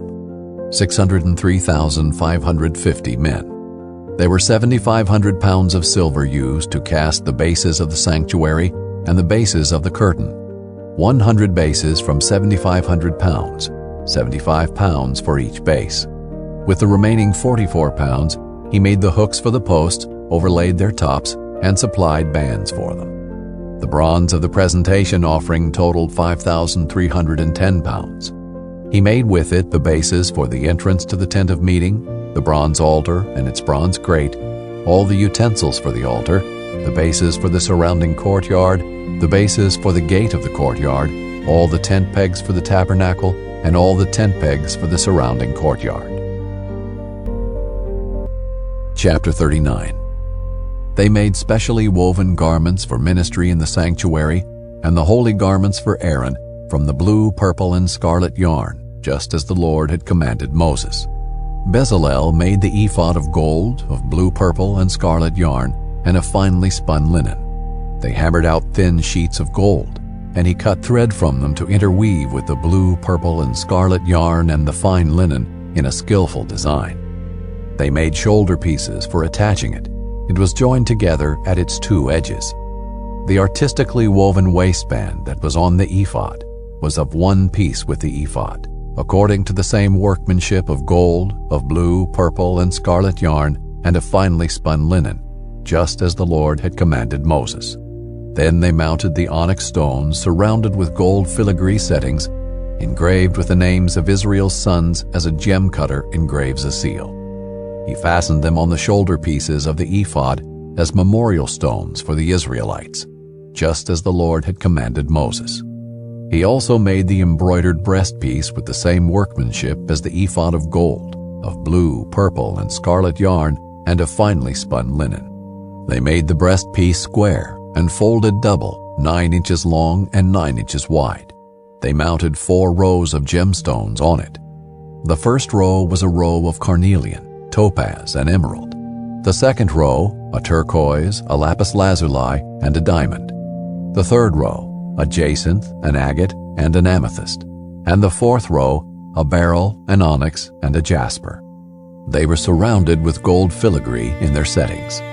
The 12 stones corresponded to the names of Israel's sons. Each stone was engraved like a seal with one of the names of the 12 tribes. They made braided chains of pure gold cord for the breastpiece. They also fashioned 2 gold filigree settings and 2 gold rings and attached the 2 rings to its 2 corners. Then they attached the 2 gold cords to the 2 gold rings on the corners of the breastpiece. They attached the other ends of the 2 cords to the 2 filigree settings, and in this way they attached them to the ephod shoulder pieces in front. They made 2 other gold rings and put them at the 2 other corners of the breastpiece on the edge that is next to the inner border of the ephod. They made 2 more gold rings and attached them to the bottom of the ephod's 2 shoulder pieces on its front, close to its seam, above the ephod's woven waistband. Then they tied the breastpiece from its rings to the rings of the ephod with a cord of blue yarn, so that the breastpiece was above the ephod's waistband and did not come loose from the ephod. They did just as the Lord had commanded Moses. They made the woven robe of the ephod entirely of blue yarn. There was an opening in the center of the robe, like that of body armor, with a collar around the opening, so that it would not tear. They made pomegranates of finely spun blue, purple, and scarlet yarn on the lower hem of the robe. They made bells of pure gold and attached the bells between the pomegranates, all around the hem of the robe between the pomegranates, a bell and a pomegranate alternating all around the lower hem of the robe to be worn for ministry. They made it just as the Lord had commanded Moses. They made the tunics of fine woven linen for Aaron and his sons. They made the turban and the ornate headbands of fine linen, the linen undergarments of finely spun linen, and the sash of finely spun linen expertly embroidered with blue, purple, and scarlet yarn. They did just as the Lord had commanded Moses. They made a medallion, the holy diadem, out of pure gold, and wrote on it an inscription like the engraving on a seal, "Holy to the Lord." They attached a cord of blue yarn to it in order to mount it on the turban, just as the Lord had commanded Moses. So all the work for the tabernacle, the tent of meeting, was finished. The Israelites did everything just as the Lord had commanded Moses. They brought the tabernacle to Moses, the tent with all its furnishings, its clasps, its supports, its crossbars, and its pillars and bases, the covering of ram skins dyed red, and the covering of fine leather, the curtain for the screen, the ark of the testimony with its poles and the mercy seat, the table, all its utensils, and the bread of the presence, the pure gold lampstand with its lamps arranged and all its utensils, as well as the oil for the light, the gold altar, the anointing oil, the fragrant incense, the screen for the entrance to the tent, the bronze altar with its bronze grate, its poles, and all its utensils, the basin with its stand, the hangings of the courtyard, its posts and bases, the screen for the gate of the courtyard, its ropes and tent pegs, and all the furnishings for the service of the tabernacle, the tent of meeting, and the specially woven garments for ministering in the sanctuary, the holy garments for the priest Aaron, and the garments for his sons to serve as priests. The Israelites had done all the work according to everything the Lord had commanded Moses. Moses inspected all the work they had accomplished. They had done just as the Lord commanded. Then Moses blessed them. Chapter 40. The Lord spoke to Moses, "You are to set up the tabernacle, the tent of meeting, on the first day of the first month. Put the ark of the testimony there and screen off the ark with the curtain. Then bring in the table and lay out its arrangement. Also bring in the lampstand and set up its lamps. Place the gold altar for incense in front of the ark of the testimony.